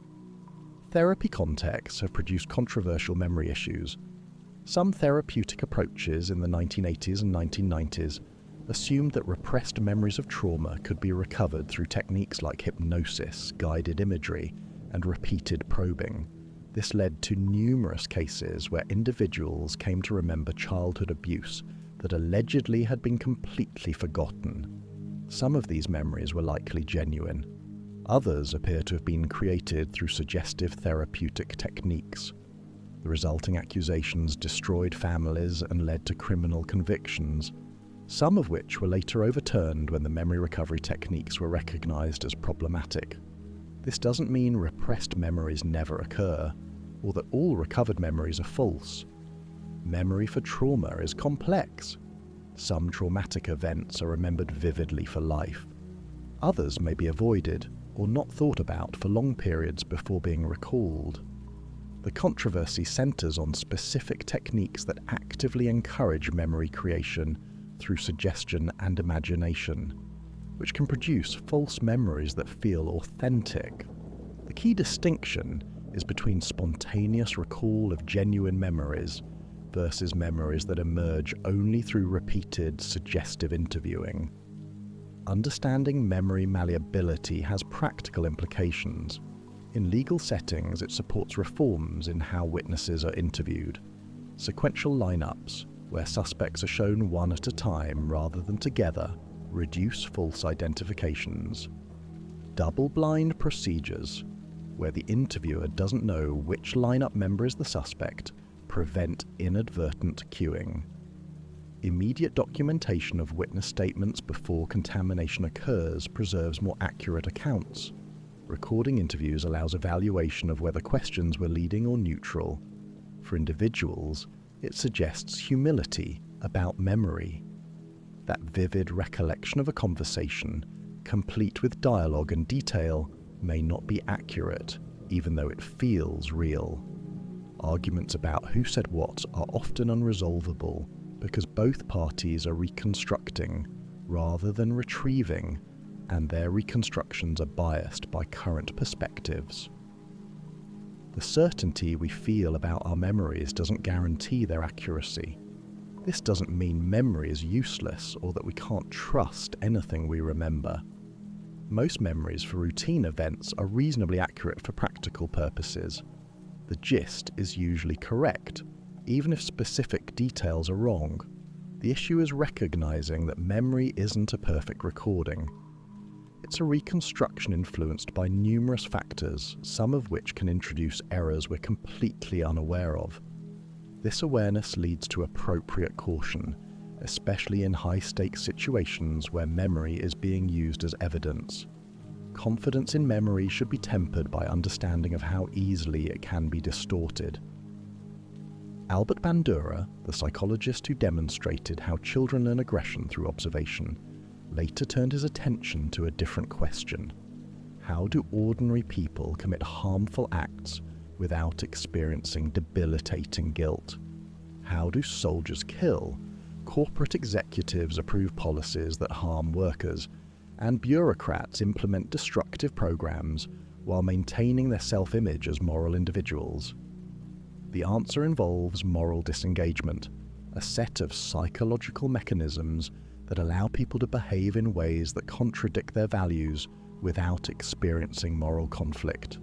The first mechanism is moral justification. Harmful behavior is reframed as serving a higher purpose. The harm becomes acceptable because it advances a worthy goal. Soldiers don't kill people, they defend freedom. Executives don't exploit workers, they maximize shareholder value and economic efficiency. Interrogators don't torture prisoners, they extract information that saves lives. The action is recategorized from harmful to heroic through appeal to noble ends. This reframing is sincere. People genuinely believe they're serving important values, which allows them to bypass moral qualms. The second mechanism is euphemistic labeling. Language shapes perception powerfully. Harsh realities sound more acceptable when described with sanitized terms. Killing becomes neutralizing targets. Torture becomes enhanced interrogation. Civilian deaths become collateral damage, Layoffs become right-sizing. The euphemisms create psychological distance from the actual harm. They allow people to discuss and plan actions without confronting the full weight of what those actions mean. The words insulate moral emotions from behavior. Military and corporate language is saturated with euphemisms precisely because they facilitate morally questionable actions. Bombing missions become surgical strikes, suggesting precision and medical necessity rather than destruction and death. Employees aren't fired, they're transitioned, or their positions are eliminated, as if the economic devastation to individuals and families happened through impersonal forces rather than deliberate decisions. The passive voice contributes to this distancing. Things happen rather than people doing them. The third mechanism is advantageous comparison. The harmful act is compared to something worse, making it seem moderate or even merciful by contrast. Interrogation techniques that cause suffering are compared to what enemies do to captured soldiers, making the technique seem restrained. Environmental pollution by one company is compared to worse polluters, making the company's practices seem acceptable. A policy that harms some people is compared to policies that would harm more people, making the chosen harm feel like the lesser evil. The fourth mechanism is displacement of responsibility. When someone acts under orders or as part of a system, they can feel that responsibility lies elsewhere. The Milgram experiments demonstrated this directly. Participants who delivered shocks felt less personally responsible because the experimenter explicitly took responsibility. This displacement occurs constantly in hierarchical organizations. Each person is following directives, implementing decisions made above them, doing their assigned role. No single individual feels fully responsible for outcomes that result from collective action. The fifth mechanism is diffusion of responsibility. When harm results from group action, each individual's contribution feels small and insignificant. No single person caused the outcome, so no individual feels fully accountable. This operates in corporate settings where many people contribute to a harmful policy. Each person's role seems minor, and the cumulative effect feels like something that emerged from the system rather than from individual choices. The group shares responsibility, which paradoxically means no one feels its full weight. The sixth mechanism is distortion of consequences. People minimize, ignore, or misconstrue the harm their actions cause. They avoid information about negative outcomes. They focus on positive aspects while downplaying negatives. They physically distance themselves from consequences. A drone operator thousands of miles from the target experiences war differently than a soldier in direct combat. An executive who never meets laid-off workers doesn't confront their suffering directly. Distance makes harm abstract, reducing emotional impact that might otherwise prevent the action. The seventh mechanism is dehumanization. When victims are viewed as less than fully human, moral prohibitions weaken. Soldiers taught to view enemies as subhuman can kill more easily. Slaveholders who believed enslaved people were inferior could maintain their self-image while committing atrocities. Dehumanization doesn't require explicit hatred. It can be subtle, viewing others as statistics rather than individuals, as problems to be solved rather than people with their own experiences and dignity. Language facilitates this. Referring to people with numbers, categories, or impersonal terms makes it easier to disregard their humanity. The eighth mechanism is attribution of blame. Victims are held responsible for their own suffering. If people are poor, they should have worked harder. If countries are bombed, they shouldn't have harbored terrorists. If workers are injured, they should have been more careful. This blame attribution transforms victims into people who brought consequences on themselves, reducing the perpetrator's moral responsibility. The harm becomes justified punishment rather than unjust injury. These mechanisms operate simultaneously and reinforce each other.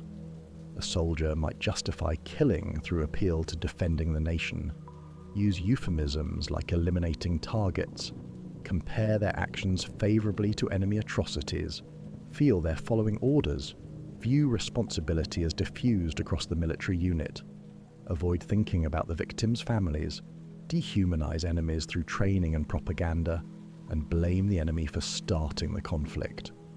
Each mechanism makes the others easier to maintain, creating a psychological system that allows harmful behavior while preserving moral self-regard.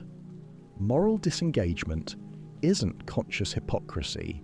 People aren't deliberately deceiving themselves. These mechanisms operate automatically, below awareness. Someone using euphemisms doesn't typically recognize they're sanitizing reality. They genuinely think of the action in those terms.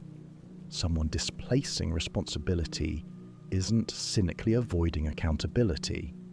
They genuinely feel the responsibility lies elsewhere. The mechanisms are adaptations that reduce psychological discomfort, and they work precisely because they operate without deliberate effort. Understanding moral disengagement reveals how harmful systems persist, even when populated by people who consider themselves ethical. No one needs to be deliberately evil. Each person simply needs to engage these mechanisms to reduce internal conflict between their actions and values. The cumulative effect of everyone doing this is systems that cause massive harm, while no individual feels fully responsible or morally compromised. Resisting moral disengagement requires deliberate effort. Using clear, direct language instead of euphemisms keeps us connected to reality. Collateral damage is people dying. Enhanced interrogation is torture. Calling things what they are prevents linguistic distancing. Accepting responsibility rather than displacing it means acknowledging our role in outcomes, even when we're part of larger systems. Seeking information about consequences rather than avoiding it keeps harm visible. Viewing those affected as individuals with their own experiences and dignity, rather than as categories or statistics, maintains moral engagement. The experiments we've explored tonight would not be conducted today. Milgram's obedience studies cause participants severe distress. Harlow's isolation experiments inflicted suffering on animals that we now recognize as unjustifiable. The Stanford Prison experiment subjected students to psychological harm that Philip Zimbardo himself later acknowledged was excessive. Little Albert was conditioned to fear without his consent, or any plan to reverse the conditioning. Rosenen's pseudo-patients deceived institutions and occupied resources intended for genuinely ill individuals. These studies violated principles that seem obvious now, but weren't universally recognized then. Informed consent means participants understand what they're agreeing to, including potential risks. The right to withdraw means people can leave studies at any time without penalty. Minimizing harm means research shouldn't cause suffering beyond what's necessary for the scientific question. Debriefing means explaining deception and ensuring participants leave in good psychological condition. Independent review means ethics committees evaluate studies before they begin, not just researchers deciding for themselves what's acceptable. These protections emerge directly from recognition of past harms. The Belmont Report, published in 1979, established core principles: respect for persons, beneficence, and justice. Research must treat people as autonomous agents capable of making their own decisions. It must maximize benefits while minimizing harms. It must distribute risks and benefits fairly, not exploiting vulnerable populations. These weren't abstract philosophical commitments. They were responses to concrete abuses, including the experiments discussed tonight and others far worse, like the Tuskegee syphilis study where black men were deliberately left untreated to observe disease progression. Modern research requires institutional review boards to approve studies involving human subjects. Animal research faces similar oversight, with requirements that suffering be minimized and justified by significant scientific value. Deception in research is permitted only when necessary and must be followed by thorough debriefing. Vulnerable populations, including children, prisoners, and individuals with cognitive impairments, receive additional protections. These structures aren't perfect, but they represent genuine evolution in how we balance scientific inquiry with ethical obligation. The knowledge gained from unethical research creates a moral dilemma. Should we use findings obtained through harm? Some argue that using the data compounds the wrong by benefiting from others' suffering. Others contend that refusing to use valid findings wastes the suffering that already occurred, making it meaningless rather than at least contributing to knowledge. There's no simple resolution. Most researchers acknowledge the findings while clearly stating the ethical violations, ensuring we learn from both the scientific results and the moral failures. What we've learned extends beyond the specific findings. We've learned that situational factors powerfully shape behavior in ways we consistently underestimate. We've learned that ordinary people can cause harm through obedience, role absorption, diffusion of responsibility, and moral disengagement. We've learned that our memories aren't reliable recordings, our perceptions are shaped by expectations, and our decisions are influenced by how options are framed. We've learned that early experiences affect development profoundly, that labels shape reality, and that groups can make worse decisions than individuals when cohesion overrides critical thinking. Perhaps most importantly, we've learned humility. These experiments reveal that we're not as rational, independent, or morally consistent as we believe. Understanding this doesn't make us weak or flawed. It makes us human. The mechanisms these studies exposed evolved for good reasons. Obedience to authority enables coordination. Role adoption allows effective functioning in social systems. Memory reconstruction makes efficient use of limited cognitive resources. These mechanisms serve us well in most contexts. The experiments revealed their vulnerabilities, the conditions where adaptive processes produce harmful outcomes. This knowledge creates responsibility. We can't claim ignorance of how situations shape behavior, how authority can override conscience, how isolation damages development, or how group dynamics suppress dissent. Knowing these patterns means we can design better systems, intervene more effectively, and make more conscious choices. We can structure organizations to reduce obedience to harmful orders. We can create safeguards against groupthink. We can recognize when we're morally disengaging and choose awareness instead. We can treat our memories with appropriate uncertainty. We can resist persuasion techniques by recognizing their structure. The ethical evolution continues. Each generation discovers new ways research can harm and develops new protections. Current debates involve digital privacy, informed consent for online behavioral studies, and the ethics of research using social media data. The principles remain constant: respect for persons, minimizing harm, fair distribution of risks and benefits. The applications evolve as technology and society change. The experiments discussed tonight are historical, but the ethical questions they raise remain urgent, asking us continually how we balance the pursuit of knowledge with the obligation to treat each other with dignity and care.